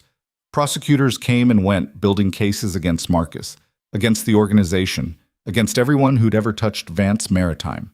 Adrian told them everything: names, dates, transactions, every crime he'd ever committed or witnessed. He didn't hold back, didn't try to protect anyone. This was the price of conscience. You couldn't pay it in installments. On the fourth day, Agent Chen brought him to a conference room instead of an interrogation cell. Lena was already there, looking thin and exhausted. They hadn't been allowed to see each other since the arrest. "You okay?" Adrian asked. "I shot someone. I'm not sleeping, but I'm alive." She tried to smile, failed. "You?" "Same." Chen sat at the head of the table. "We finished processing your statements, both of you, and we've made a decision." Adrian's stomach tightened. "Mr. Vance, you'll be charged with multiple counts of money laundering, conspiracy, and racketeering. Given your cooperation, the prosecution is willing to recommend a reduced sentence. 15 years, eligible for parole after 10. 15 years. Adrian tried to process that. He was 38. He'd be 53 when he got out. Maybe. If he survived that long inside. "What about Lena?" he asked. "Ms. Carter will face charges related to the shooting, but given the circumstances and her cooperation, we're recommending probation, 2 years supervised release, community service." Lena exhaled sharply. "Thank you." "Don't thank me. You earned it." Chen pulled out another folder. "There's something else. We've been working with Interpol and several international agencies. The trafficking operation Marcus was building? It's bigger than we thought." She opened the folder, spread photos across the table, shipping containers, warehouses, faces, dozens of them, mostly young, mostly women, all terrified. 3 days ago, we raided 4 locations simultaneously: Seattle, Los Angeles, Hamburg, and Singapore. We recovered 83 people, victims from 12 countries, ages ranging from 15 to 40. Adrian stared at the photos. 83 lives, 83 people who'd been cargo, property, things to be bought and sold. "Were we in time?" he asked quietly. "For all of them?" Chen's expression darkened. "Most of them. Not all." The weight of that settled over the room like smoke. "There were casualties?" Lena asked. 15 dead. Complications from transport conditions, medical neglect. 2 more died during the raid, caught in crossfire." Chen gathered the photos, put them away. "But 68 survived because of what you two did. Remember that when the guilt gets heavy." After she left, Adrian and Lena sat in silence. A guard stood by the door, watching them. The clock on the wall ticked. Outside, rain started falling. 15 people, Adrian said. 68 saved, Lena countered. That's what matters. Is it? Yes. Because the alternative was 83 dead or more. Marcus was expanding. You saw the plans. By next year, it could have been hundreds. That doesn't bring back the 15. No, nothing brings them back. Lena leaned forward, forcing him to look at her. But you stopped it. You could have signed that contract, taken the money, disappeared. Instead, you fought. That counts. Does it count for the families, for the people who lost someone? I don't know. Maybe not. But it counts for the ones who lived. A marshal came to take Adrian back to his cell. He stood, wrists extended for the cuffs. Adrian, Lena said. He turned. You're not a good person, neither am I, but we did a good thing. That's more than most people can say. He wanted to believe her. The arraignment happened 2 weeks later. Adrian stood in an orange jumpsuit in a courtroom packed with reporters, prosecutors, and Marcus's lawyers. A small army of expensive suits who objected to everything and conceded nothing. Marcus was there too, in a wheelchair, arm in a sling. His shoulder had gotten infected, required surgery. He looked older now, diminished, but his eyes were still sharp, still calculating. When their eyes met across the courtroom, Marcus smiled. It was the coldest thing Adrian had ever seen. The judge read the charges. 73 counts. Adrian listened to his life reduced to legal language, to sections and statutes and sentencing guidelines. Heard himself described as a criminal, a conspirator, a knowing participant in organized crime. All of it was true. His lawyer, a public defender named Martinez who looked 12, entered a guilty plea for most charges, argued for leniency on others. The prosecutor objected, cited flight risk and danger to the community. The judge set bail at $5 million. Adrian didn't have $5 million. Not anymore. The feds had frozen his accounts, seized his assets. Everything he owned was evidence now. He went back to jail. Marcus, despite being charged with more serious crimes, made bail within 24 hours. Money bought lawyers, lawyers bought freedom. At least temporary freedom. The injustice of it burned. But Adrian was learning that justice and fairness weren't the same thing. Justice was a system. Fairness was a wish. Time moved strangely in jail. Days dragged, weeks blurred. Adrian shared a cell with a kid named Danny who was in for car theft. Danny talked constantly about his girlfriend, his mom, his plans for when he got out. Adrian mostly listened. Talking required energy he didn't have. At night, he lay on a thin mattress and stared at the ceiling. Thought about his father, about the company, about every choice that had led him here. His lawyer visited once a week, brought updates. The prosecution was building its case. More witnesses coming forward, more evidence being processed. The trial would probably start in 6 months. "How's it looking?" Adrian asked during one visit. Martinez shrugged. "You pled guilty. That helps. Your cooperation helps. But you're still looking at significant time." "How significant?" 15 years, like they offered. Maybe less if the judge is feeling generous. And Marcus? His lawyers are fighting everything, claiming false evidence, illegal searches, coerced testimony. They're good. He might actually beat some of the charges. The trafficking charges? Those are sticking, too much evidence. But the financial crimes, the conspiracy counts, those might get dismissed. Adrian felt something cold settle in his chest. So he might walk. "He might get less time than you." "Yeah." After Martinez left, Adrian sat in the visiting room until a guard made him move. He felt hollow, scraped out. All of this, the confession, the cooperation, the guilt, and Marcus might still win. That night, Danny asked him what was wrong. "Nothing," Adrian said. "Bullshit. You look like someone died." "Someone did. 15 people." "You kill them?" "No, but I didn't save them either." Danny was quiet for a while, then, "My brother died 2 years ago. Overdose. I was supposed to be watching him that night, but I went out with my girlfriend instead. I think about that all the time. What if I'd stayed home? What if I'd been there? Would it have mattered? I don't know. Maybe not.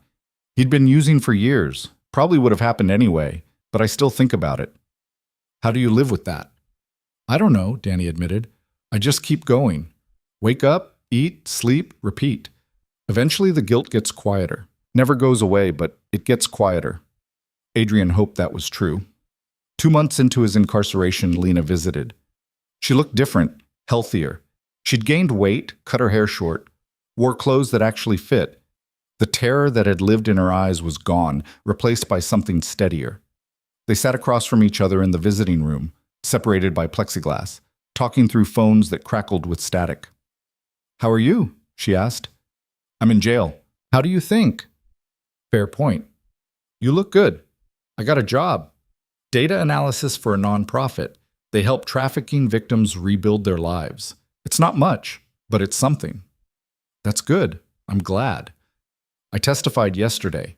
At Marcus's hearing. Told them everything." "How'd it go?" "His lawyers tried to destroy me. Said I was unreliable, that I'd fabricated evidence, that I was working with you to frame an innocent man." Lena's jaw tightened.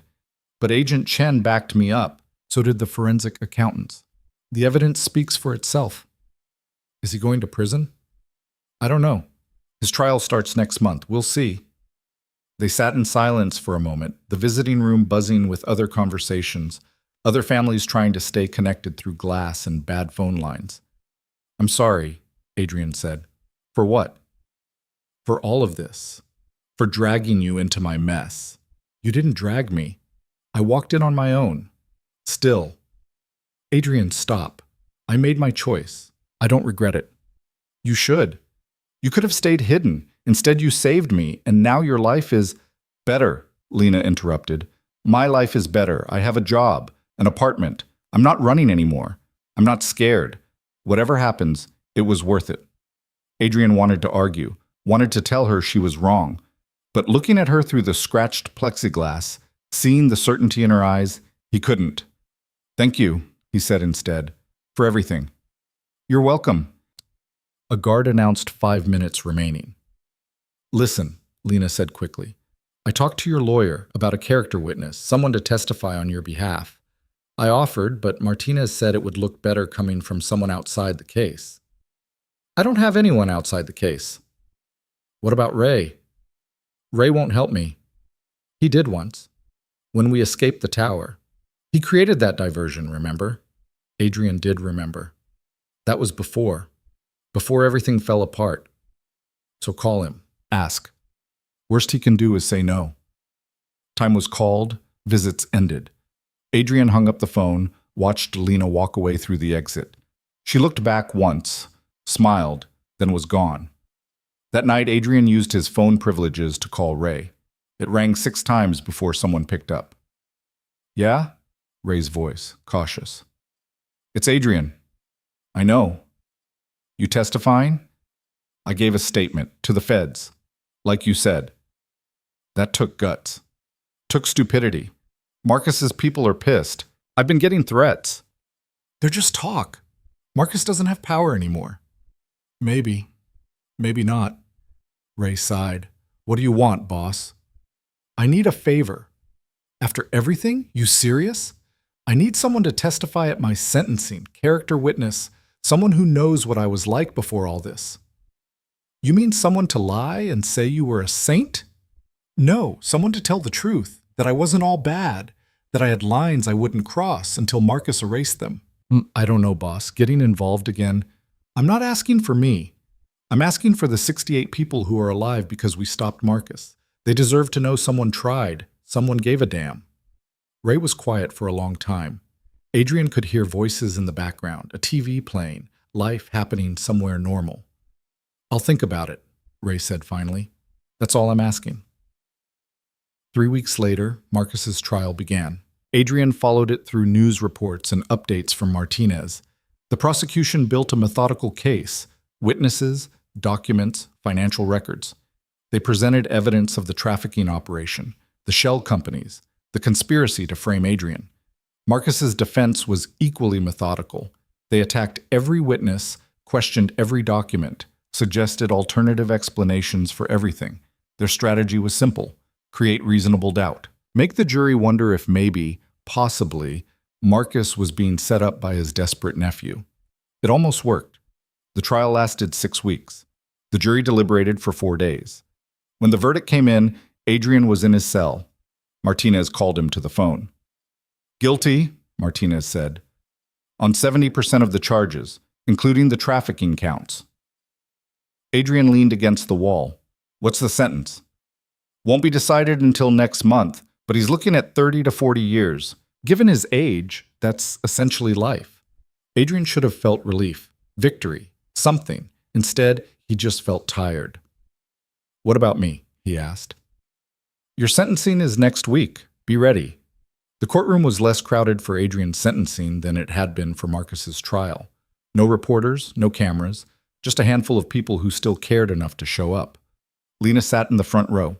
Ray sat 2 rows back, looking uncomfortable in a suit. The prosecutor gave a statement recommending 15 years, cited the severity of the crimes, the scope of the conspiracy, the damage done. Martinez countered with Adrian's cooperation, his remorse, the fact that he'd ultimately chosen to stop the trafficking operation even knowing it would destroy him. Then came the character witnesses. Lena spoke first, talked about how Adrian could have let her die, but chose to believe her instead, how he'd risked everything to do the right thing, even when it would have been easier to walk away.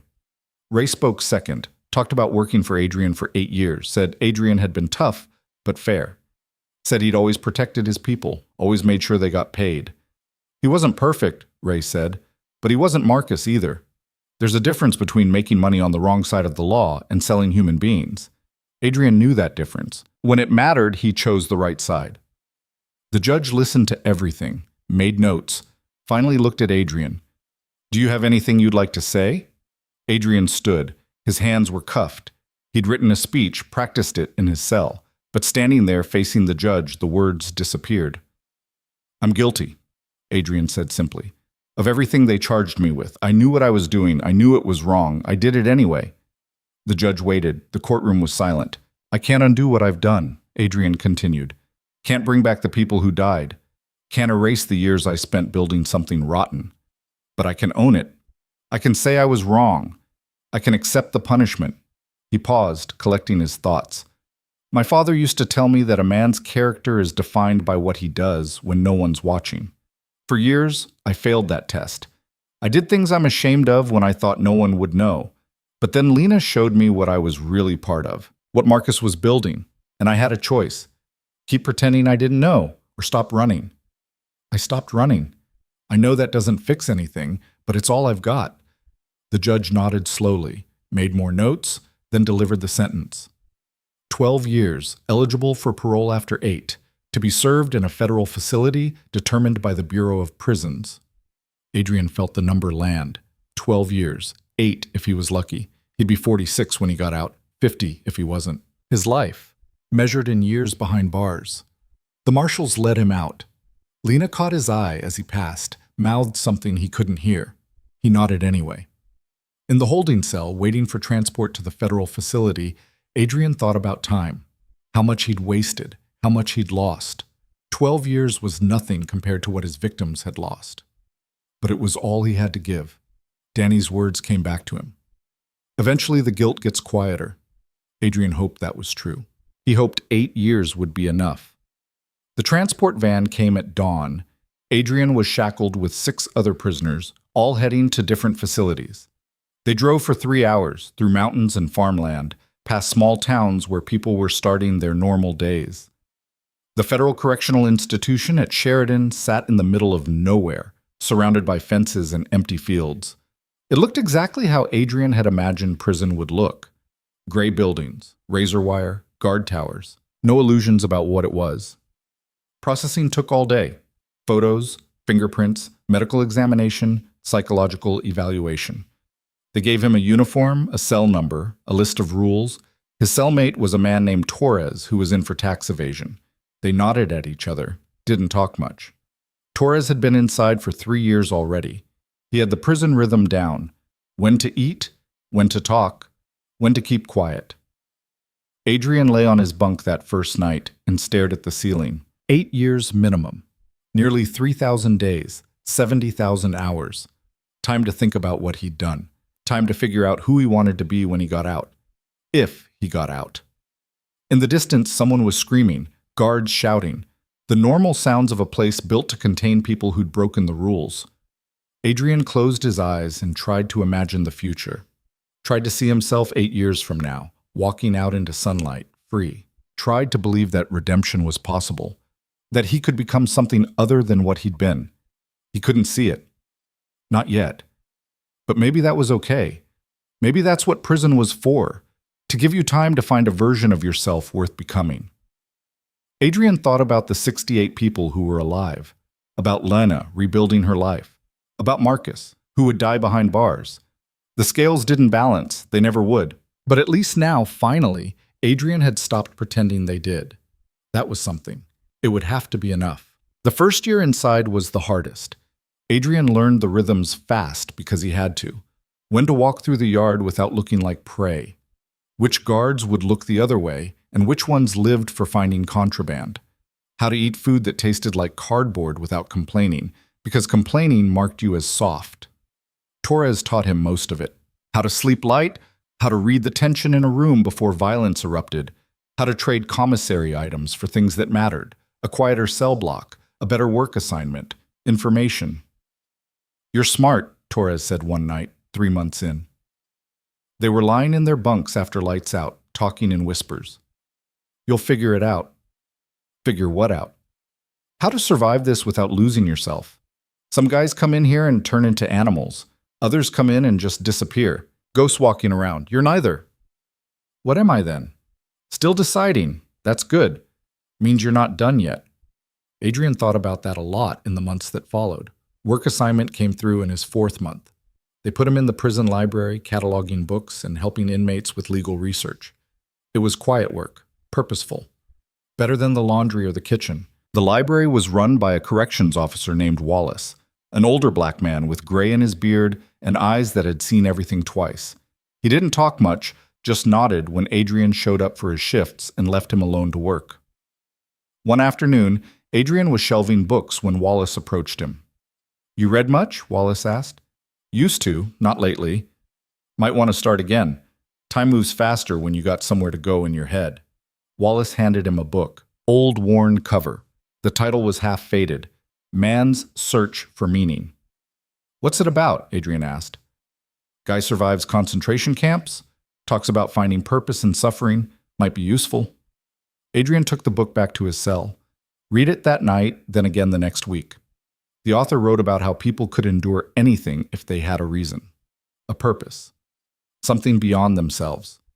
Adrian wasn't sure he had that yet, but he kept looking. 6 months in, Lena visited for the first time since the sentencing. She looked different again, confident now, settled. She sat across from him in the visiting room, separated by that same scratched plexiglass. "You look terrible," she said. "Prison beauty regimen. Not as good as advertised." She almost smiled. "How are you really?" "I'm alive. That's about all I can say." "You making it okay? No trouble?" "I keep my head down. Follow the rules. It's not so different from running a business, actually. Same politics, same power structures, just different stakes." "That's a depressing comparison." "Yeah." Lena shifted in her seat. "I have news about the people we saved, the trafficking victims." Adrian leaned forward. "Tell me." "The nonprofit I work for has been helping them. 68 people, 12 countries. We've been coordinating with international agencies to get them home, get them support, medical care, therapy, legal help. Are they okay?" "Some are. Some won't ever be okay. Trauma like that doesn't just go away." Lena's voice was careful. "But they're free. That's something. What about the families, the 15 who died?" "We've been reaching out to them too, offering compensation, counseling. It's not enough. Nothing's enough. But we're trying." Adrian felt something crack open in his chest. "I want to help. I don't have money, but there must be something. Actually, that's why I'm here." Lena pulled out a folder, slid it under the plexiglass partition. The Fed seized all of Vance Maritime's assets. After legal fees and restitution, there's about $8 million left. It's in limbo right now, tied up in court. And I talked to Agent Chen. If you sign over your rights to any claim on that money, we can redirect it to a victim's fund. $8 million could do a lot of good. Therapy, relocation costs, education for the younger victims. Real help. Adrian picked up the folder. Legal documents, dense with text. His signature line at the bottom. "You want me to give up the money. I want you to finish what you started." Lena met his eyes. "You can't undo what happened, but you can make sure something good comes from it." Adrian thought about $8 million. About what it could buy on the outside. A new life, a fresh start, comfort. He thought about the faces in those photos Agent Chen had shown him. 83 people, 15 dead. "Where do I sign?" he asked. Lena handed him a pen through the slot. Adrian signed without reading the rest. When he was done, Lena took the papers back, carefully folding them. "Thank you," she said quietly. "Don't thank me. I'm just trying to pay a debt I can never fully repay." "I know, but you're trying. That matters." After she left, Adrian sat alone in the visiting room until a guard told him time was up. He thought about $8 million disappearing with a signature, thought about how easy it had been to let go. Maybe Torres was right. Maybe he was still deciding who he was. Year 2 was different from year 1. Adrian had found his rhythm. Work in the library, meals in the chow hall, exercise in the yard. He kept to himself mostly, but earned a reputation as someone who could help with legal paperwork. Inmates started coming to him with questions about appeals, about sentences, about paperwork they couldn't decipher. He helped when he could. It gave him something to do besides count days. Wallace noticed. One afternoon, after Adrian had spent 3 hours helping an inmate draft a letter to the parole board, Wallace pulled him aside. "You're good at this," Wallace said. "At what?" "Helping people figure out the system. You explain things in ways that make sense." "I ran a business. Communication was part of the job. Illegal business. Still a business." Wallace considered that. "You ever think about doing this on the outside? Legal aid, advocacy work, that kind of thing. I'm a convicted felon.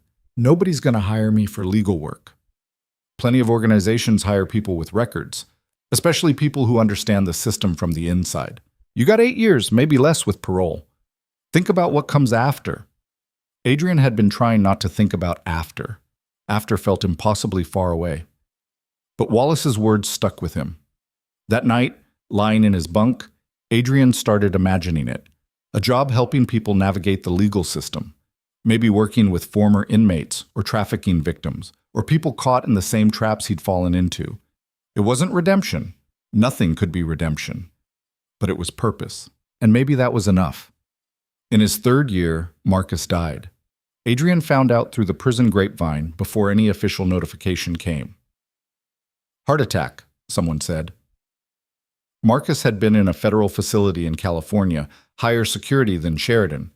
His health had been declining, the shoulder infection had never fully healed, and prison medical care was minimal at best. When the official notification finally came, Adrian was in the library. Wallace handed him the message slip, expression carefully neutral. Your uncle. Sorry for your loss. Adrian read the slip twice. Felt nothing. No grief. No relief. Just emptiness. That night he lay in his bunk and tried to remember Marcus before everything fell apart. Tried to find a good memory, something untainted by betrayal. He couldn't. Every memory was poisoned now. Every lesson Marcus had taught him, every story, every moment of guidance, all of it corrupted by what came after. You okay? Torres asked from the bunk below. My uncle died. The one who set you up? Yeah. Good riddance then. Adrian wanted to agree, wanted to feel satisfaction or justice or something clean and simple. Instead, he just felt hollow. We were family once, Adrian said quietly, before it all went wrong. He was the only family I had. Family's complicated. Yeah. You want to talk about it? No. They lay in silence. Somewhere down the block, someone was crying. Someone else was yelling. The normal sounds of men living in cages. Adrian closed his eyes and tried to sleep. Lena came to visit 2 weeks after Marcus died. I heard, she said. Are you okay? I don't know what I am. That's fair. They sat in silence for a moment. The visiting room was crowded today, full of families trying to maintain connections across plexiglass and phone static. There's something you should know, Lena said. About Marcus. I found out after he died. What? He had another operation. Separate from the trafficking. He'd been embezzling from his own shell companies for years. Money nobody else knew about. Accounts in the Caribbean, Asia, Europe. How much? $43 million. Adrian stared at her. Where is it now? Frozen. The feds are still tracing all the accounts, but once they finish processing everything, it'll go into asset forfeiture. Same as the Vance Maritime money. So it'll disappear into the government's pocket, unless someone with a claim redirects it. Lena leaned forward. Adrian, technically you're Marcus's only living relative. You could make a claim on that money. I signed away my rights to Vance Maritime's assets, not Marcus's personal accounts. These are legally separate. Adrian shook his head. I don't want his money. It's not about what you want. It's about what you could do with it. $43 million could help hundreds of people, fund programs, build shelters, provide real support for trafficking survivors. Or it could sit in some government account doing nothing. Exactly. Adrian thought about it. $43 million. More than enough to make a real difference. But taking anything from Marcus felt wrong, like touching something rotten. I'll think about it, he said finally. Don't think too long. Asset forfeiture moves fast. After the visit, Adrian went back to his cell and stared at the ceiling for hours. Torres asked him what was wrong. Adrian told him everything. Take the money, Torres said without hesitation. It's blood money. All money's blood money if you go back far enough. Difference is what you do with it now. I don't want anything from him. Don't want to be connected to him anymore. You're already connected. He's dead, you're alive, and that money's sitting in limbo. You can let the government take it, or you can use it to help people. Your choice. Adrian wrestled with the decision for 3 days. Asked Wallace what he thought. Your uncle was a monster, Wallace said. But that money isn't guilty of anything. It's just money. Tools don't have morals. Only people do. On the fourth day, Adrian called Lena. "Take the money," he said. "Set up a fund. Use it to help trafficking survivors. Medical care, education, housing, whatever they need." You sure? No, but do it anyway. What do you want it called? Adrian thought for a moment. The Second Chance Fund. For people who deserve a second chance. That's good. Really good.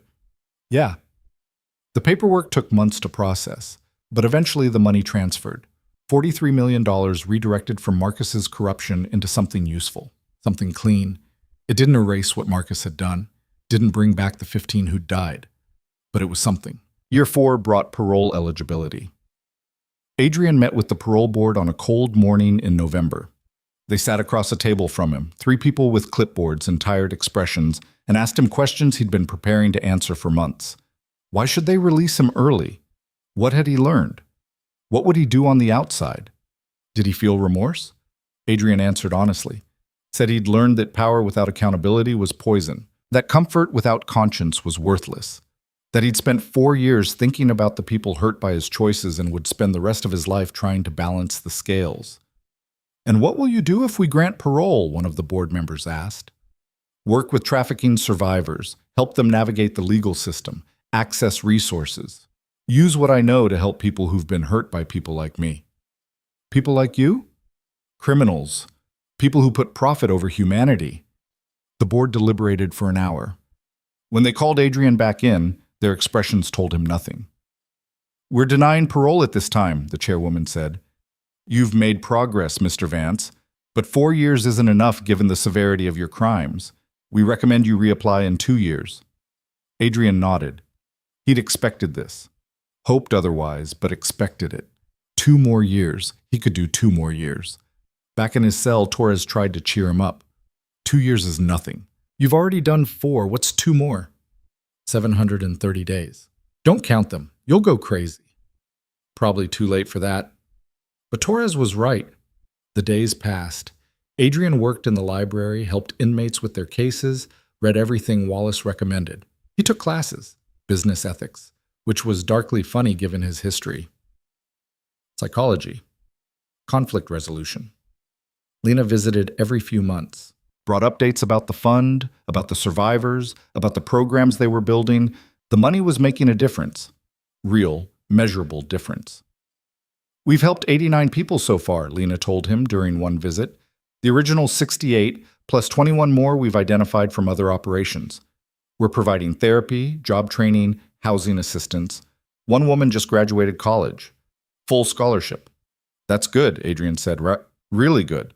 It wouldn't have happened without you. It wouldn't have been necessary without me." "Adrian, I know. I'm trying, but I can't forget what I was." "Nobody's asking you to forget, just to keep moving forward." Forward. That's all anyone could do. Year 6 brought a fight. Adrian had been avoiding trouble for his entire sentence, keeping his head down, staying out of prison politics. But trouble found him anyway. A new inmate named Cruz had arrived 3 months earlier. Young, violent, looking to establish dominance. He'd been pushing people around, extorting commissary, starting fights. Adrian had stayed clear of him. But one afternoon in the yard, Cruz cornered a younger inmate named Miller. Miller was in for check fraud, harmless and terrified. Cruz was demanding money Miller didn't have. Adrian watched it happen from across the yard. Told himself it wasn't his problem. Miller would figure it out or he wouldn't. Either way, getting involved was stupid. But then Cruz shoved Miller against the fence, and something in Adrian snapped. He walked over. "Leave him alone." Cruz turned. "What?" "I said leave him alone." "This ain't your business, old man. I'm making it my business." Cruz laughed, then swung. Adrian hadn't been in a fight in 20 years. His body didn't move the way it used to. Cruz was younger, faster, meaner. The first punch caught Adrian in the ribs, drove the air out of his lungs. The second hit his jaw, snapped his head back. But Adrian had learned something in 6 years inside. How to take a hit. How to keep moving even when it hurt. He drove his shoulder into Cruz's chest, took them both to the ground. They rolled in the dirt, trading punches, both of them bleeding. Guards were shouting, running toward them. Adrian got one good hit in, caught Cruz in the nose, felt it break. Then guards pulled them apart, slammed them both to the ground, cuffed them. Adrian spent 3 days in solitary. Small concrete room, no windows, nothing but a toilet and a thin mattress. Time moved differently in solitary. Slower. Heavier. When they let him out, Wallace was waiting. "What the hell were you thinking?" Wallace demanded. "I wasn't. 6 years, no incidents, perfect record, and you throw it away for what? Some kid you don't even know?" "He needed help." "That's not your job." "Then whose job is it?" Wallace stared at him, then sighed. "You're going to have to explain this to the parole board." "I know. They might deny you again because of this." "I know that too." "Was it worth it?" Adrian thought about Miller, young and terrified, about to get hurt. Thought about all the times he'd looked away when he should have stepped up. "Yeah," Adrian said. "It was worth it." 2 months later, Adrian filed for parole again. The board looked less friendly this time. They had his disciplinary report, the fight documented in detail. "You've been a model inmate for 6 years, the chairwoman said. Then you get into a fight. Explain." Adrian explained, told them about Cruz, about Miller, about making a choice to help someone who needed it, even knowing the consequences. "So you broke the rules because you thought it was right?" one board member asked. "Yes." "And if you're released, will you keep breaking rules when you think you're right?" "No, because on the outside there are better ways to help people. Legal ways. And here sometimes you have to choose between following the rules and doing what's right. I chose what was right." The board deliberated longer this time. 2 hours. When they called Adrian back in, the chairwoman looked tired. "We're granting parole, Mr. Vance, conditional release, supervised for 3 years. You'll be required to maintain employment, attend regular check-ins with your parole officer, and participate in continued counseling." Adrian felt something shift in his chest. "Thank you." "Don't thank us. Prove we made the right choice." Processing out took 3 days. They gave him civilian clothes, $200, and a bus ticket to Seattle. Torres shook his hand at the gate. "Don't come back." "Planning on it." "I mean it. You got a chance here. Don't waste it." "I won't." Wallace was there too. Handed Adrian a small package. "What's this?" Adrian asked. "Books. For the road. And my number. You ever need anything, you call." "Why would you do that?" "Because I've been watching inmates for 30 years. Most of them leave here and come right back. But you're different. You actually changed. Don't prove me wrong." Adrian took the package, shook Wallace's hand, walked through the gates. The air outside tasted different, cleaner, colder, real. Adrian stood there for a moment, breathing it in. Behind him, the prison. Ahead, the rest of his life. He started walking. The bus ride took 4 hours. Adrian stared out the window, watching the world pass by. Everything looked smaller than he remembered, brighter, stranger. Seattle appeared on the horizon as the sun started to set. Lena met him at the bus station. She smiled when she saw him, actually smiled, and Adrian felt something warm settle in his chest. "Welcome back," she said. "Good to be back. You hungry?" "Starving." They went to a diner, sat across from each other in a booth with cracked vinyl seats. Adrian ordered coffee and a burger. Real food, not prison food. "I got you something," Lena said. She slid a folder across the table. Adrian opened it. Job offer letter. Position, survivor advocate. Organization, the Second Chance Fund. Salary, enough to live on. Benefits, full. "You're offering me a job?" Adrian asked. "I'm offering you a purpose, if you want it." Adrian looked at the letter, at Lena, at the life being offered to him despite everything he'd done. "When do I start?" he asked. "Whenever you're ready." Adrian thought about 6 years behind bars, about lessons learned and debts owed, about Marcus and the 68 people who'd survived and the 15 who hadn't. Thought about second chances and whether he deserved one. Decided it didn't matter if he deserved it. What mattered was what he did with it. "Tomorrow," Adrian said. "I'll start tomorrow." Lena smiled again. "Good. There's a lot of work to do." Outside the diner, the city was coming alive with evening lights. People walking past, living their lives. unaware that someone who'd been dead to the world for 6 years was sitting in a booth, drinking terrible coffee and deciding to try again. Adrian finished his burger, paid the bill with money Lena had loaned him, walked out into the Seattle night. The future was uncertain. The past was unchangeable. But right now, in this moment, Adrian was free, and that was enough to start with. The apartment Lena had found for him was small. Studio, 4th floor, no elevator. One window overlooking an alley where cats fought at night. The walls were thin enough to hear neighbors arguing, but it was clean and the door locked, and it was his. Adrian stood in the middle of the empty room his first night out, holding the single bag of possessions he'd accumulated. Some clothes Lena had bought him. The books Wallace had given him. A photo someone had taken at his sentencing, Lena in the courtroom, looking at him like he mattered. He set the bag down, sat on the floor, stared at the walls. 6 years he'd imagined this moment. Freedom. Now that he had it, he didn't know what to do with it. His phone buzzed. Lena had given him a cheap smartphone, preloaded with numbers he might need. Her message was simple. "You okay?" Adrian typed back, "Yeah." It was a lie, but it was the right lie. Sleep didn't come easy that night. The bed was too soft after years on a prison mattress. The silence was too loud without Torres breathing below him or the sounds of men locked in cages. Every car that passed outside made him tense, waiting for trouble. Around 3 in the morning, he gave up, made coffee, sat by the window, watched the city exist without him. Tomorrow he'd start at the Second Chance Fund.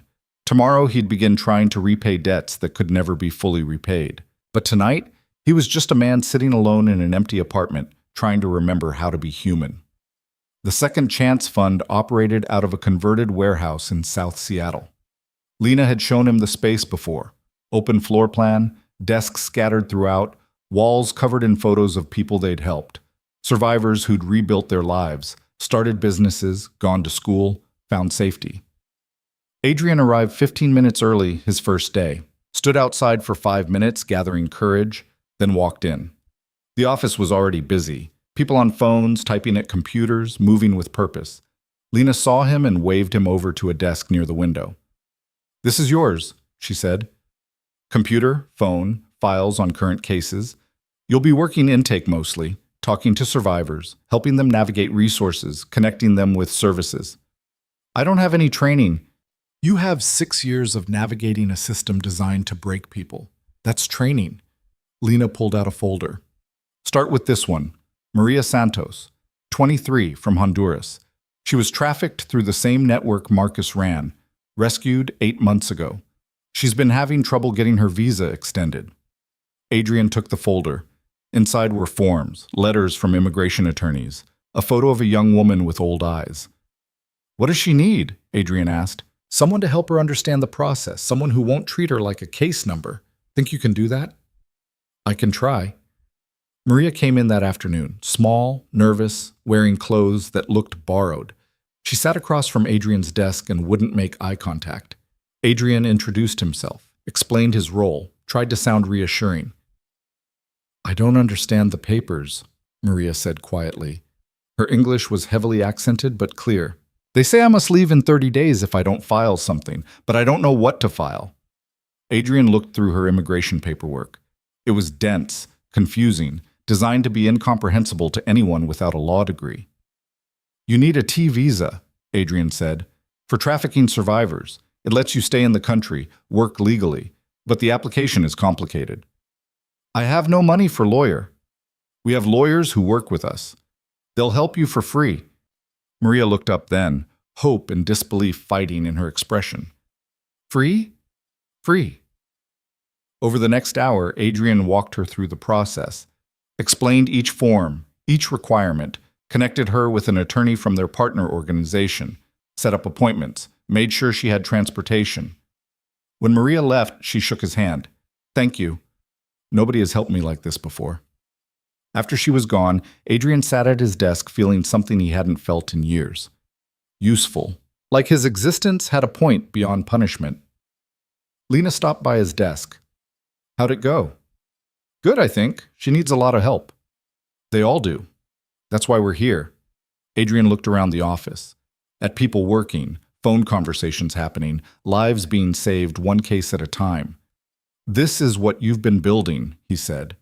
This is what we've been building. That 43 million you redirected, this is what it's funding. You did this. Marcus did this. I just redirected the money. Stop, Lena said firmly. Stop minimizing it. You made a choice. You could have kept that money, used it to buy yourself comfort when you got out. Instead, you gave it away. That matters.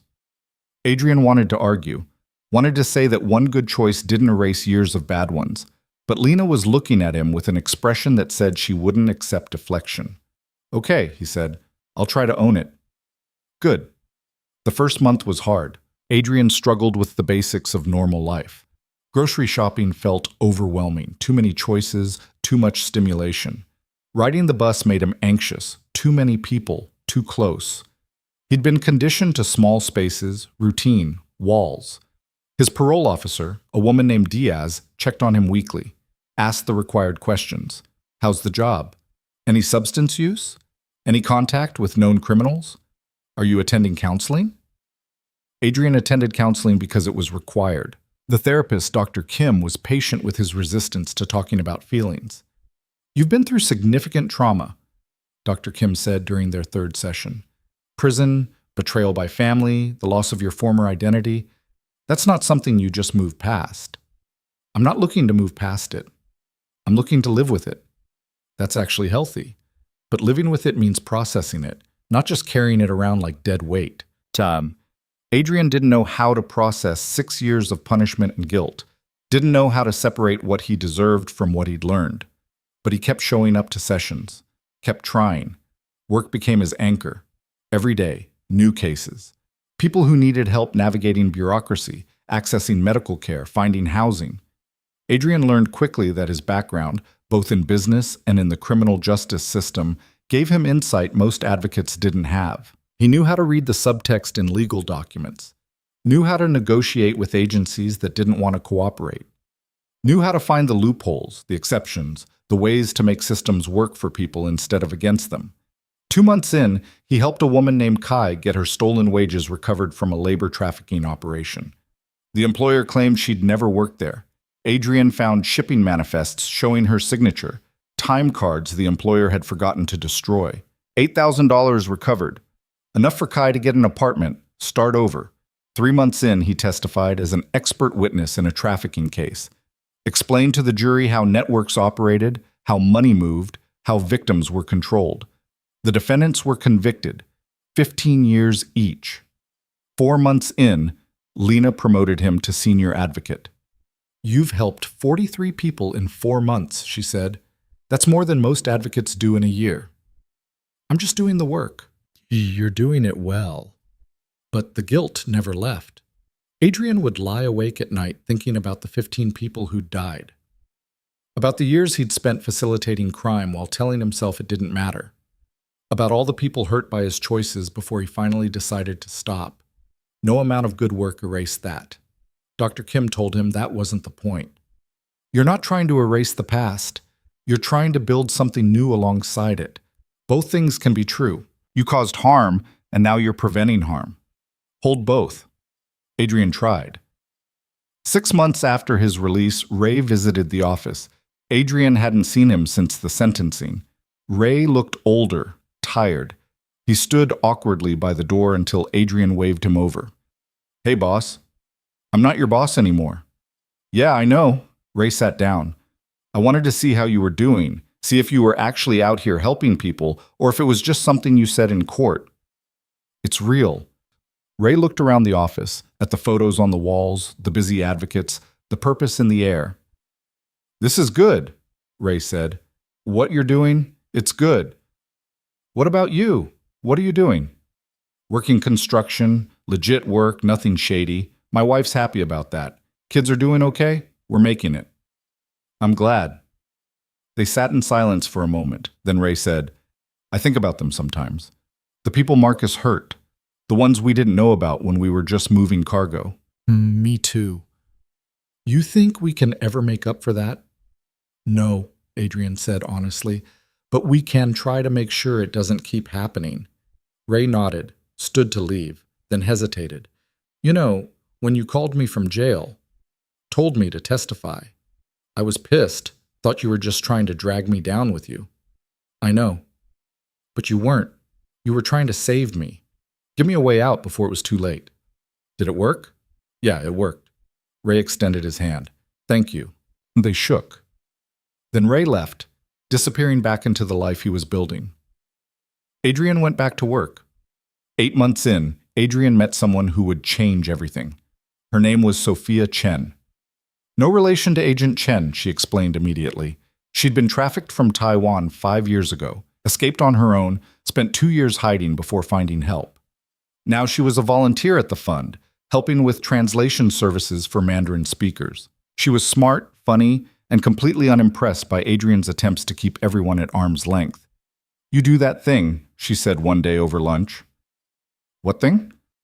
Where you act like you're fine, but you're actually falling apart inside. It's very obvious. I am fine. You work 70 hours a week, you eat lunch at your desk, and I've never seen you smile. That's not fine. I have a lot of work to do. You have a lot of guilt to process. There's a difference.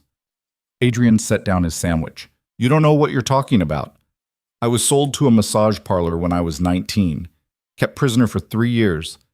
Beat up, raped, threatened. I know exactly what I'm talking about. Sophia's voice was matter-of-fact, not looking for sympathy. I also know that destroying yourself doesn't help anyone, including the people you're trying to help. I'm not destroying myself. You're not living either. You're existing. There's a difference. After that conversation, Sophia made it her mission to force Adrian into having a life outside work. She dragged him to movies, to dinners, to volunteer events, introduced him to other survivors, other advocates, slowly, carefully pulled him into a community. Adrian resisted at first. He didn't deserve community, didn't deserve friendship or comfort or anything beyond the minimum required to survive. But Sophia was persistent, and somewhere along the way, Adrian stopped resisting. They went to a park one Sunday, 10 months after Adrian's release. Sat on a bench, watching people fly kites, kids playing soccer, normal life happening around them. Can I ask you something? Sophia said. Sure. Why do you do this? The work. You could have gotten any job after prison. Why this specifically? Adrian thought about how to answer. Because I helped create the problem. Seemed right to help fix it. That's obligation, not purpose. What's the difference? Obligation is paying a debt. Purpose is building something. Sophia turned to face him. You're not just paying a debt anymore. You care about this. I see it in how you work. So what's the real reason? Adrian watched a kid chase a soccer ball, laughing. Because nobody should be treated like cargo, like property. I spent years facilitating that. Now I want to spend whatever time I have left making sure it stops. That's better. Is it? It's honest. That's what matters. They sat in comfortable silence. Adrian felt something shift in his chest. Not forgiveness, not redemption, just the smallest sense of peace. 1 year after his release, the Second Chance Fund held a gala. Lena had insisted Adrian attend. He'd protested. He hated crowds, hated attention, hated the idea of celebrating when so many people were still suffering. This isn't about celebrating, Lena said. It's about showing people what's possible, about giving survivors a chance to tell their stories. You need to be there. So Adrian wore a suit Sophia had helped him pick out and stood in a hotel ballroom surrounded by donors, advocates, and survivors. The walls were covered with photos and stories, numbers showing the impact. 217 people helped, 43 lives saved, 6 trafficking networks dismantled. Speakers took the stage throughout the night, survivors sharing their stories. Lena talking about the fund's mission, Agent Chen, who'd remained involved with the organization, explaining why this work mattered. Then Lena called Adrian to the stage. He hadn't expected this, hadn't prepared anything. He walked up reluctantly while people applauded. Standing at the microphone, looking out at hundreds of faces, Adrian felt exposed, vulnerable. I don't know what to say, he admitted. I'm not good at speeches. I'm better at paperwork. People laughed. It eased the tension slightly. 7 years ago, I was running a criminal organization. I told myself I was just moving cargo. That what happened to that cargo after it left my hands wasn't my responsibility. Adrian's voice was steady, despite his nerves. I was wrong, and people suffered because I was wrong. The room was silent now. I can't undo that. Can't bring back the people who died. Can't erase the harm I caused. But I can do this. I can help people navigate systems that are designed to break them. I can use what I learned on the wrong side of the law to help people on the right side. He paused, gathering his thoughts. Someone told me recently that I'm not just paying a debt anymore, that I found purpose. I didn't believe them at first, but standing here, looking at all of you, seeing what we've built together, maybe they were right. This isn't redemption. I don't think people like me get redemption, but it's something. It's a life that matters. And that's more than I thought I'd ever have again. The applause was loud. Adrian stepped off the stage quickly, uncomfortable with the attention. Sophia caught him at the edge of the crowd. That was good, she said. That was terrifying. Sometimes they're the same thing. Later that night, after the gala ended and most people had left, Adrian found Lena on the hotel balcony. She was looking out at the city, drink in hand. Hell of a night, Adrian said. Yeah, we raised $800,000. That's a lot of lives we can help. You built something incredible here. We built it. You, me, Agent Chen, all the volunteers. This doesn't happen without everyone. They stood in silence. Below them, Seattle glowed with lights. Somewhere in that city were people who needed help. People trapped, scared, lost. Tomorrow, Adrian and his team would work to find them. Do you ever think about that night? Lena asked.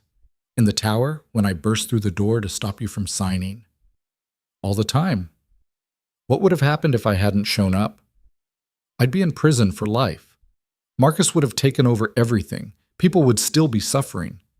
Adrian looked at her. You saved my life. You saved mine first, when you believed me instead of throwing me out. We saved each other then. Yeah, Lena smiled. We did. 2 years after his release, Adrian's parole ended. Diaz called him into her office for their final meeting.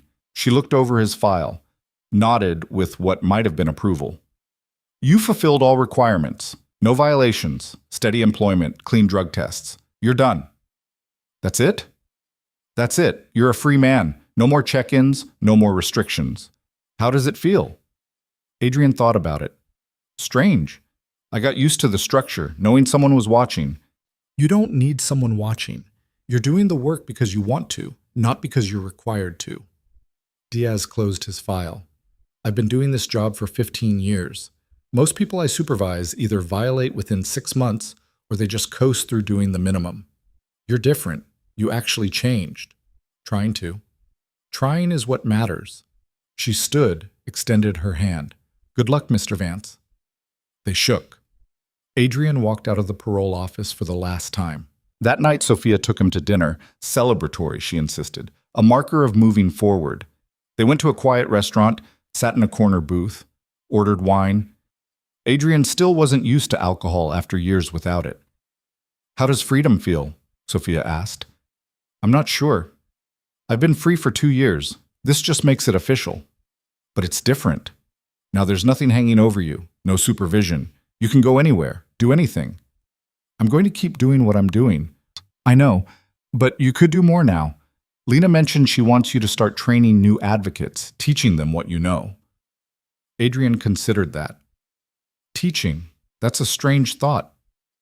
You're good at explaining things, at breaking down complexity, and you have perspective nobody else has. You've been on both sides. The wrong side and the trying to be right side. Still both sides. They ate in comfortable silence. Adrian watched Sophia, grateful for her patience with him over the past year and a half. She'd pushed him when he needed pushing, given him space when he needed space, somehow known the difference. Can I ask you something personal? Adrian said. Sure. Why me? Why spend your time pulling some ex-con out of his spiral when you could be doing anything else? Sophia set down her fork. Because when I first came to the fund, scared and angry and broken, you helped me, remember? You helped me get my immigration paperwork sorted out. You didn't treat me like a victim or a project. You treated me like a person who needed specific help with a specific problem. That's my job. It's not just your job. It's who you are now. And I saw that. She leaned forward. Also, you were clearly self-destructing and someone needed to intervene. I'm good at interventions. Adrian almost smiled. Thank you for everything. You're welcome. 3 years after his release, the Second Chance Fund opened a second location, Portland. The need was growing faster than they could meet it. Trafficking networks were adapting, finding new routes, new victims. The work was endless. Lena offered Adrian the director position for the Portland office. You'd be running the whole operation there, hiring staff, building programs, managing cases, full autonomy. That's a lot of responsibility. You can handle it. You've handled worse. Adrian thought about leaving Seattle, about starting fresh somewhere new. Part of him wanted to stay where things were familiar, but another part recognized the opportunity to build something from scratch, to take everything he'd learned and create something even better. I'll do it, he said, on one condition. What's that? Sophia comes with me, as assistant director. Done. Already planned on it, actually. They moved to Portland in spring, found an office space similar to the Seattle location, converted warehouse, open floor plan, room to grow. Spent 3 months building the program, hiring advocates, establishing partnerships with local organizations. Sophia handled operations while Adrian focused on training and case management. They worked 14-hour days, but it didn't feel like work. It felt like building something that mattered. Their first month, they helped 16 people. Second month, 31. By month 6, they were operating at full capacity. Adrian trained every new advocate personally, taught them how to read legal documents, how to navigate bureaucracy, how to see people as individuals rather than cases. The system wants to reduce people to numbers, he told one training session. Your job is to remember they're human. They have names, stories, dreams. Don't ever forget that. One of the new advocates raised her hand. How do you not get overwhelmed? How do you help someone when you know you can't fix everything? You fix what you can, Adrian said, and you accept that it's enough, because the alternative is doing nothing, and nothing helps no one. 4 years after his release, Adrian got a call from an unknown number. He almost didn't answer, but something made him pick up. Is this Adrian Vance? A woman's voice, young. Yes, who's this? My name is Elena Ruiz. My sister was... She was one of the people, the ones who died, in the shipping containers. Adrian's stomach dropped. I'm so sorry. I'm so deeply sorry. I know who you are, what you did, that it was your company. Elena's voice was shaking. But I also know what you did after, the fund you created, the people you've helped. It doesn't bring back your sister. No, nothing brings her back. Elena was crying now. But I wanted you to know that I don't hate you. I thought I would. I spent years hating you. But then I learned about the work you're doing and I realized you're trying. That's more than most people do. Adrian didn't know what to say. Your sister. What was her name? Carmen. She was 22. She wanted to be a teacher. Tell me about her. They talked for an hour. Elena shared stories about Carmen, her laugh, her dreams, her kindness. Adrian listened, bearing witness to a life cut short by his negligence. When they finally hung up, Adrian sat in his office with tears on his face. Sophia found him there. What happened? She asked. He told her about the call, about Carmen. That must have been hard to hear. It was necessary. All of them have names, have families. I needed the reminder. You help people every day. You know they're real. I know the ones I save are real. I needed to remember the ones I didn't save are just as real. Sophia sat beside him, didn't try to make him feel better, just sat with him in the weight of it. 5 years after his release, Adrian proposed to Sophia. Nothing fancy. They were hiking in the Columbia River Gorge, taking a rare day off. Adrian stopped at a viewpoint overlooking the water. I don't have a ring, he said. I didn't plan this, but I want to spend whatever time I have left making a life with you. If you'll have me. Sophia looked at him for a long moment. Yes, but I have conditions. Okay. You stop acting like you don't deserve happiness. You let yourself have good things without constant guilt, and you accept that you're not the person you were 7 years ago. I'm trying. I know. Keep trying. We'll figure it out together. They got married 3 months later. Small ceremony, just close friends and colleagues. Lena was Sophia's maid of honor. Ray came, brought his family. Even Wallace drove up from Seattle. Standing at the altar, Adrian looked at Sophia and felt something he hadn't felt in years. Hope. Not that he'd be forgiven, not that the scales would balance, just hope that the future could be different from the past. Dr. Kim, who'd continued seeing Adrian even after therapy was no longer required, attended the wedding. Afterward, she pulled him aside. "I'm proud of you," she said. "For getting married? For letting yourself be happy. That's harder than the work you do." She was right. The work was straightforward. Help people, solve problems, make systems work. Happiness was complicated. Required believing you deserved it. Adrian was still working on that. 6 years after his release, the Second Chance Fund helped its 1,000th survivor. They marked the milestone with a small ceremony. No gala this time, just the staff gathering in the Portland office. Lena flew down from Seattle. The 1,000th person was a man named Thomas, rescued from a labor trafficking operation in agriculture. He'd been trapped for 8 years. Now he was free, working legitimate construction, rebuilding his life. Thomas stood in front of everyone and tried to speak. Couldn't, started crying instead. Adrian hugged him while he fell apart. "It's okay," Adrian said quietly. "You made it. That's what matters." After everyone left, Adrian stood alone in the office, looking at the photos on the walls. 1,000 faces. 1,000 lives saved or improved or given a second chance. It didn't erase the 15 who'd died. Didn't undo the years of harm. But it was something real, something good, something that mattered.